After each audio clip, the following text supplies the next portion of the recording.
ಈ ಸಮಯದಲ್ಲಿ ನಿಮ್ಮ ಕರಗಳಲ್ಲಿ ಒಪ್ಪಿಸಿಕೊಡುತ್ತೇವೆ. ನೀವು ನಮ್ಮೊಂದಿಗೆ ಮಾತನಾಡಿರಿ, ನಮ್ಮನ್ನು ಸಂಧಿಸಿರಿ, ನಿಮ್ಮ ವಾಕ್ಯವನ್ನು ಕಳುಹಿಸಿರಿ. ನಾವೇನು ಕಲಿತುಕೊಳ್ಳಬೇಕು, ಹೊಂದಿಕೊಳ್ಳಬೇಕು ಅದನ್ನು ಕೊಟ್ಟು ನಮ್ಮನ್ನು ಆಶೀರ್ವದಿಸಿರಿ. ನೀವೇ ನಮ್ಮನ್ನು ನಡೆಸಿರಿ ಅಪ್ಪ, ಯೇಸು ಕ್ರಿಸ್ತನ ನಾಮದಲ್ಲಿ ತಂದೆಯೇ. ಹಲ್ಲೆಲೂಯ. ಮಾರ್ಕನ ಬರೆದ ಸುವಾರ್ತೆ 1ನೇ ಅಧ್ಯಾಯ 12-13 ವಾಕ್ಯ ಹೇಳುತ್ತದೆ.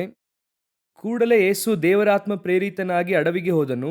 ಆತನು 40 ದಿವಸ ಅಡವಿಯಲ್ಲಿ ಮೃಗಗಳೊಂದಿಗೆ ಇದ್ದು ಸೈತಾನನಿಂದ ಶೋಧಿಸಲ್ಪಡುವವನಾದನು ಮತ್ತು ದೇವದೂತರು ಆತನಿಗೆ ಉಪಚಾರ ಮಾಡಿದರು. ಈ ವಾಕ್ಯ ನಾವೆಲ್ಲರೂ ಕೂಡ ಅರಿತಿರುವಂಥ ಒಂದು ವಾಕ್ಯ ಭಾಗ. ಅಧಿಕವಾಗಿ ಅನೇಕ ಸಂದೇಶದಲ್ಲಿ ಕೇಳಿರುತ್ತೀರಾ. ಈ ವಾಕ್ಯ ಭಾಗದಲ್ಲಿರುವಂತಹ ಕೆಲವು ವಿಷಯಗಳನ್ನೇ ನಾವು ಇವತ್ತು ನೋಡಲಿದ್ದೇವೆ. ದೇವರು ಸೇವೆಗೆ ಬರುವುದಕ್ಕಿಂತ ಮುಂಚೆ ಪ್ರತ್ಯೇಕಿಸಿ ಈ ಲೋಕದಿಂದ ಪ್ರತ್ಯೇಕಿಸಲ್ಪಟ್ಟು ಯೋರ್ದಾನ್ ನದಿಯಲ್ಲಿ ದೀಕ್ಷಾಸ್ನಾನ ತೆಗೆದುಕೊಂಡು ಸೇವೆಯನ್ನು ಆರಂಭಿಸುವುದಕ್ಕಿಂತ ಮುಂಚಿತವಾಗಿ ದೇವರು ಒಂದು 40 ದಿನಗಳ ಕಾಲ ಅಡವಿಯಲ್ಲಿ ಇದ್ದರು ಎಂಬುದಾಗಿ ನಾವು ನೋಡುತ್ತೇವೆ. ಯೇಸು ಕ್ರಿಸ್ತನು ಮಾಡಿದಂಥ ಒಂದೊಂದರ ಹಿಂದೆಯೂ ಕೂಡ ಒಂದು ಉದ್ದೇಶ ಇರುತ್ತದೆ. ಅದರೊಂದಿಗೆ ನಮಗೆ ಅದರಲ್ಲಿ ಒಂದು ಪಾಠ ಇರುತ್ತದೆ. ಅದು ಯಾಕೆ ನಮಗೆ ಕೊಡಲ್ಪಟ್ಟಿದೆ ಅಂದರೆ ಅದು ನಮಗೆ ಕೊಡಲ್ಪಟ್ಟಿರುವಂಥ ಪಾಠವಾಗಿ ಅದೇ ಸಮಯದಲ್ಲಿ ಅದರ ಹಿಂದೆ ದೇವರ ಉದ್ದೇಶ ಇರುತ್ತದೆ. ದೇವರು ಸೇವೆಗೆ ಬರುವುದಕ್ಕಿಂತ ಮುಂಚೆ ಮನುಷ್ಯರ ನಡುವೆ ಹೋಗಿ ಸೇವೆ ಮಾಡುವುದಕ್ಕಿಂತ ಮುಂಚಿತವಾಗಿ ಅವರಿಗಾಗಲೇ ನಾಜರೇತಲ್ಲಿ 30 ವರ್ಷ ಶೋಧಿಸಲ್ಪಟ್ಟರೆಂಬುದಾಗಿ ನೋಡುತ್ತೇವೆ. ಅವರು ತಾನೇ ನಮ್ಮ ಹಾಗೆ ಎಲ್ಲ ವಿಷಯದಲ್ಲಿ ಶೋಧನೆಗೆ ಒಳಗಾಗಿ ಆ ನಂತರವಾಗಿ ಅವರು ಎಲ್ಲಿಗೆ ಬರುತ್ತಾರೆ ಅಂದರೆ ಯೋರ್ದಾನ್ಗೆ ಬರುತ್ತಾರೆ. ಬಂದ ನಂತರವಾಗಿ ಅವರು ಸೇವೆಗೆ ಹೋಗುತ್ತಾರೆ. ಅವರ ಜೀವಿತದ 2ನೇ ಭಾಗವು ಆರಂಭವಾಗುತ್ತದೆ. ಆ ಸೇವೆ ಆರಂಭವಾಗುವುದಕ್ಕಿಂತ ಮುಂಚೆ 40 ದಿವಸ ಅಡವಿಯಲ್ಲಿ ದೇವರು ಅವರನ್ನು ಸಿದ್ಧ ಮಾಡುತ್ತಾರೆ. ಸಿದ್ಧ ಮಾಡುವಾಗ ಸಾಮಾನ್ಯವಾಗಿ ನಾವು ಯಾವಾಗಲೂ ಕೂಡ ಸೇವೆಗೆ ಹೋಗುತ್ತೇವೆ, ಉಪವಾಸ ಪ್ರಾರ್ಥನೆ ಮಾಡುತ್ತೇವೆ. ವರ್ಷದ ಅಂತ್ಯದಲ್ಲಿ 21 ದಿವಸ ಉಪವಾಸ ಪ್ರಾರ್ಥನೆ ಮಾಡುತ್ತೇವೆ ಅಂತ ತೀರ್ಮಾನ ಮಾಡುತ್ತೇವೆ. ಆ ರೀತಿಯಾಗಿ ಮಾಡುವಾಗ ನೋಡಿರಿ, ನಾವು ಯಾವಾಗಲೂ ಕೂಡ ಉಪವಾಸ ಮಾಡುವಾಗ ಒಂದು ಒಳ್ಳೆಯ ಸಮಯ, ಪರಿಸ್ಥಿತಿ, ಸ್ಥಳವನ್ನು ಎದುರು ನೋಡುತ್ತೇವೆ. ಆ ರೀತಿ ಮಾಡುವುದೆನ್ನುವುದೇ ನಮ್ಮ ಎದುರು ನೋಡುವಿಕೆ. ನಾವು ಹಾಗೆ ಮಾಡುತ್ತೇವೆ. ಈಗ ಮೋಶೆ ನೋಡುವುದಾದರೆ ಬೆಟ್ಟದ ಮೇಲೆ ಮೇಘದ ಒಳಗೆ ಹೋಗುತ್ತಾರೆ. ಬೆಟ್ಟದ ಶಿಖರಕ್ಕೆ ಹೋಗಿ ಅಲ್ಲಿಂದ ಮೇಘದ ಒಳಗೆ ಹೋಗುತ್ತಾರೆ. ಅದು ಒಂದು ಕಂಫರ್ಟ್ ಝೋನ್ ಇದ್ದ ಹಾಗೆ. ಅಲ್ಲಿ ಹೋಗಿ ದೇವರ ಸಮ್ಮುಖದಲ್ಲಿ 40 ದಿವಸಗಳ ಕಾಲ ಅನ್ನಪಾನಗಳನ್ನು ಸೇವಿಸದೇ ಇದ್ದರು ಎಂಬುದಾಗಿ ನೋಡುತ್ತೇವೆ. ಅದೇ ರೀತಿಯಾಗಿ ಶಿಷ್ಯರನ್ನು ನೋಡುವುದಾದರೆ ಅವರೆಲ್ಲರೂ ಕೂಡ ಏಕ ಮನಸ್ಸಿನಿಂದ ಮೇಲಂತಸ್ತಿನ ಮನೆಯಲ್ಲಿ ಕೂಡಿದ್ದಾರೆ. ಆನಂತರ ಸೊಲೊಮೋನನ ಮಂಟಪದಲ್ಲಿ ತಂಗಿದ್ದಾರೆ. ಎಲ್ಲ ನೋಡುವುದಾದರೆ ಸೇಫ್ ಝೋನ್ ಆಗಿರುತ್ತದೆ, ನೋಡುವುದಕ್ಕೆ ಚೆನ್ನಾಗಿರುತ್ತದೆ. ಆದರೆ ಯೇಸು ಕ್ರಿಸ್ತನು ಸೇವೆಯನ್ನು ಆರಂಭಿಸುವುದಕ್ಕಿಂತ ಮುಂಚಿತವಾಗಿ ದೇವರು ಅವರ ಮೂಲಕ ಒಂದು ಕಾರ್ಯವನ್ನು ಮಾಡುವುದಕ್ಕಿಂತ ಮುಂಚಿತವಾಗಿ ಅವರನ್ನು ಕೊಂಡು ಹೋಗಿ ಇಟ್ಟಿರುವಂತಹ ಸ್ಥಳ ಯಾವುದಂದ್ರೆ ಅಡವಿ. ಅಡವಿಯಲ್ಲಿ ನೀವು ಬಹಳ ಮುಖ್ಯವಾಗಿ ತಿಳಿದುಕೊಳ್ಳಬೇಕಾಗಿರುವಂತಹ ಸ್ಥಳ. ಅಡವಿ ನೀವು ನೋಡಿರುತ್ತೀರಾ ಇಲ್ವಂತ ಗೊತ್ತಿಲ್ಲ. ಅದು ಒಂದು ಮರುಭೂಮಿ ಇದ್ದ ಹಾಗೆ. ಅದರೊಳಗೆ ಯಾವ ಜನರು ಕೂಡ ಇರುವುದಿಲ್ಲ. ಈ ಕಡೆ ಆ ಕಡೆ ಅನೇಕ ಕಿಲೋಮೀಟರ್ಗಳು ಹೋದ್ರೂ ಕೂಡ ಮನುಷ್ಯರು ಇರುವುದಿಲ್ಲ. ಇನ್ನು ಹೇಳಬೇಕಂದ್ರೆ ಒಂದು ಅವಸರಕ್ಕೂ ಕೂಡ ನೀರು ಕೊಡುವುದಕ್ಕೆ ಯಾರು ಇರುವುದಿಲ್ಲ. ಆ ರೀತಿಯಾದ ಸ್ಥಳ ಅಲ್ಲೇ ಕರ್ಕೊಂಡು ಹೋಗಿ ಇಡುತ್ತಾರೆ. ಈ ಭಾಗವನ್ನು 2 ಭಾಗವಾಗಿ ನಾವು ಧ್ಯಾನಿಸಬಹುದು. ಆದರೆ ಆ ಮರುಭೂಮಿಯ ಕುರಿತಾಗಿ ಅನೇಕ ಸಂದೇಶ ನೀವು ಕೇಳಿರುತ್ತೀರ. ಮನುಷ್ಯರ ಜೀವಿತದಲ್ಲಿ, ಎಲ್ಲರ ಜೀವಿತದಲ್ಲೂ ಆ ಮರುಭೂಮಿಯಂತಹ ಪರಿಸ್ಥಿತಿ ಬರುತ್ತದೆ. ನೀವು ಗಮನಿಸಿ ನೋಡುವುದಾದರೆ ಸತ್ಯವೇದದಲ್ಲಿ ಎಲ್ಲರಿಗೂ ಇರುತ್ತದೆ. ಈಗ ಅಬ್ರಹಾಮನು ಹೋಗಿ ಏನ್ ಮಾಡುತ್ತಾರೆ ಅಂದ್ರೆ ಒಂದು ಮರುಭೂಮಿಯಿಂದಲೇ ಅವರು ಕಾನಾನ್ಗೆ ಹೋಗುತ್ತಾರೆ. ಆನಂತರ ಈಸಾಕನು ಬರಗಾಲದಲ್ಲಿ ಇರುತ್ತಾರೆ, ಅದು ಕೂಡ ಒಂದು ಇದೆ. ಆನಂತರ ಯಾಕೋಬನು ಪ್ರಯಾಣ ಮಾಡಿ ಹೋಗುತ್ತಾರೆ ಸಿರಿಯಾ ದೇಶಕ್ಕೆ. ಆನಂತರ ಇಸ್ರಾಯೇಲರು ಮರುಭೂಮಿ ಯಾತ್ರೆಯನ್ನು ದಾಟಿ ಬಂದರು ಎಂಬುದಾಗಿ ನೋಡುತ್ತೇವೆ. ಆನಂತರ ಬೈಬಲ್ನಲ್ಲಿ ಅನೇಕರನ್ನು ನೋಡಬಹುದು. ಎಲಿಯಾ ಹೋದ, ಎಲಿಶಾ ಹೋದ, ನೀವು ಯಾರು ಬೇಕಾದರೂ ತೆಗೆದುಕೊಳ್ಳಿ, ಮರುಭೂಮಿ ಎಂಬುದಾಗಿ ಇರುತ್ತದೆ. ಯೇಸು ಕ್ರಿಸ್ತನ ತನಕ ಎಲ್ಲರಿಗೂ ಕೂಡ ಅಂತಹ ಪರಿಸ್ಥಿತಿ ಬರುತ್ತದೆ. ಅದೇ ಆತ್ಮೀಕ ಜೀವಿತದಲ್ಲಿ ನಾವು ಹಾದು ಹೋಗಬೇಕಾದಂತಹ ಪರಿಸ್ಥಿತಿ. ಅದಿಲ್ಲದೆ ಏನು ಮಾಡುವುದಕ್ಕಾಗಲ್ಲ. ಇಂದು ಕಡೆಯ ಕಾಲದ ಉಪದೇಶಗಳಲ್ಲಿರುವಂತಹ ಒಂದು ನಿಮಗೆ ಉಪದ್ರವವೇ ಇಲ್ಲ, ಯಾವುದು ಇಲ್ಲ ಎಂಬುದಾಗಿ ಹೇಳುತ್ತಾ ಇದ್ದಾರೆ. ಉಪದ್ರವವನ್ನು ನಾವು ಬಯಸುತ್ತಾ ಇಲ್ಲ, ಆದರೆ ಅದು ನಮ್ಮ ಜೀವಿತದಲ್ಲಿ ಒಂದು ಪಾರ್ಟ್. ಅದು ಇಲ್ಲದ ಹಾಗೆ ಇರುವುದಿಲ್ಲ. ಅದೊಂದು ಸೈಕಲ್, ಯಾವುದೋ ಒಂದು ಹಂತದಲ್ಲಿ ಬರುತ್ತದೆ. ಉಪದ್ರವದಲ್ಲಿ 2 ವಿಧ ಇದೆ. ಪೌಲನು ಹೇಳುತ್ತಾರೆ, ಒಂದು ಶಾರೀರಿಕವಾಗಿ, ಇನ್ನೊಂದು ಆತ್ಮಿಕವಾಗಿ. ಆಕಾಶ ಮಂಡಲದ ದುರಾತ್ಮ ಸೇನೆಗಳೊಂದಿಗೆ, ಇನ್ನೊಂದು ಅನ್ನವಿಲ್ಲದಿರುವುದು, ವಸ್ತ್ರವಿಲ್ಲದಿರುವುದು, ಖಡ್ಗವೋ ಕತ್ತಿಯೋ. ಒಂದು ಆತ್ಮದಲ್ಲಿ, ಇನ್ನೊಂದು ಶಾರೀರಿಕವಾಗಿ, ಇನ್ನೊಂದು 2ರಲ್ಲೂ ಬರುತ್ತದೆ. ಹೇಗೋ ಆ ಒಂದು ಮರುಭೂಮಿಯ ಜೀವಿತ ಬರುತ್ತದೆ. ಆ ಒಂದು ಪರಿಸ್ಥಿತಿ ಎದುರಾಗುತ್ತದೆ. ಯಾತಕ್ಕಾಗಿ ಹೇಳುತ್ತಾ ಇದ್ದೇನೆ ಅಂದ್ರೆ ಅದು ಒಳ್ಳೆಯದು. ಯಾಕಂದ್ರೆ ಸತ್ಯವೇದ ಹೇಳುತ್ತದೆ, ನಾನು ಉಪದ್ರವಕ್ಕೆ ಒಳಗಾದದ್ದು ಒಳ್ಳೆಯದು, ಅದರಿಂದ ನಾನು ಪ್ರಮಾಣವನ್ನು ಕಲಿತುಕೊಂಡೆ. ದೇವರು ನಿಮ್ಮನ್ನು ತೆಗೆದು ಉಪಯೋಗಿಸುವಾಗ ನಿಮ್ಮನ್ನು ಒಂದು ಪರಿಸ್ಥಿತಿಯಲ್ಲಿ ನಡೆಸುತ್ತಾರೆ. ಅದರಲ್ಲಿ ನಿಮ್ಮನ್ನು ಪ್ರಾಕ್ಟೀಸ್ ಮಾಡುತ್ತಾರೆ. ಅದು ನಿಮ್ಮನ್ನು ರೂಪಿಸುತ್ತದೆ.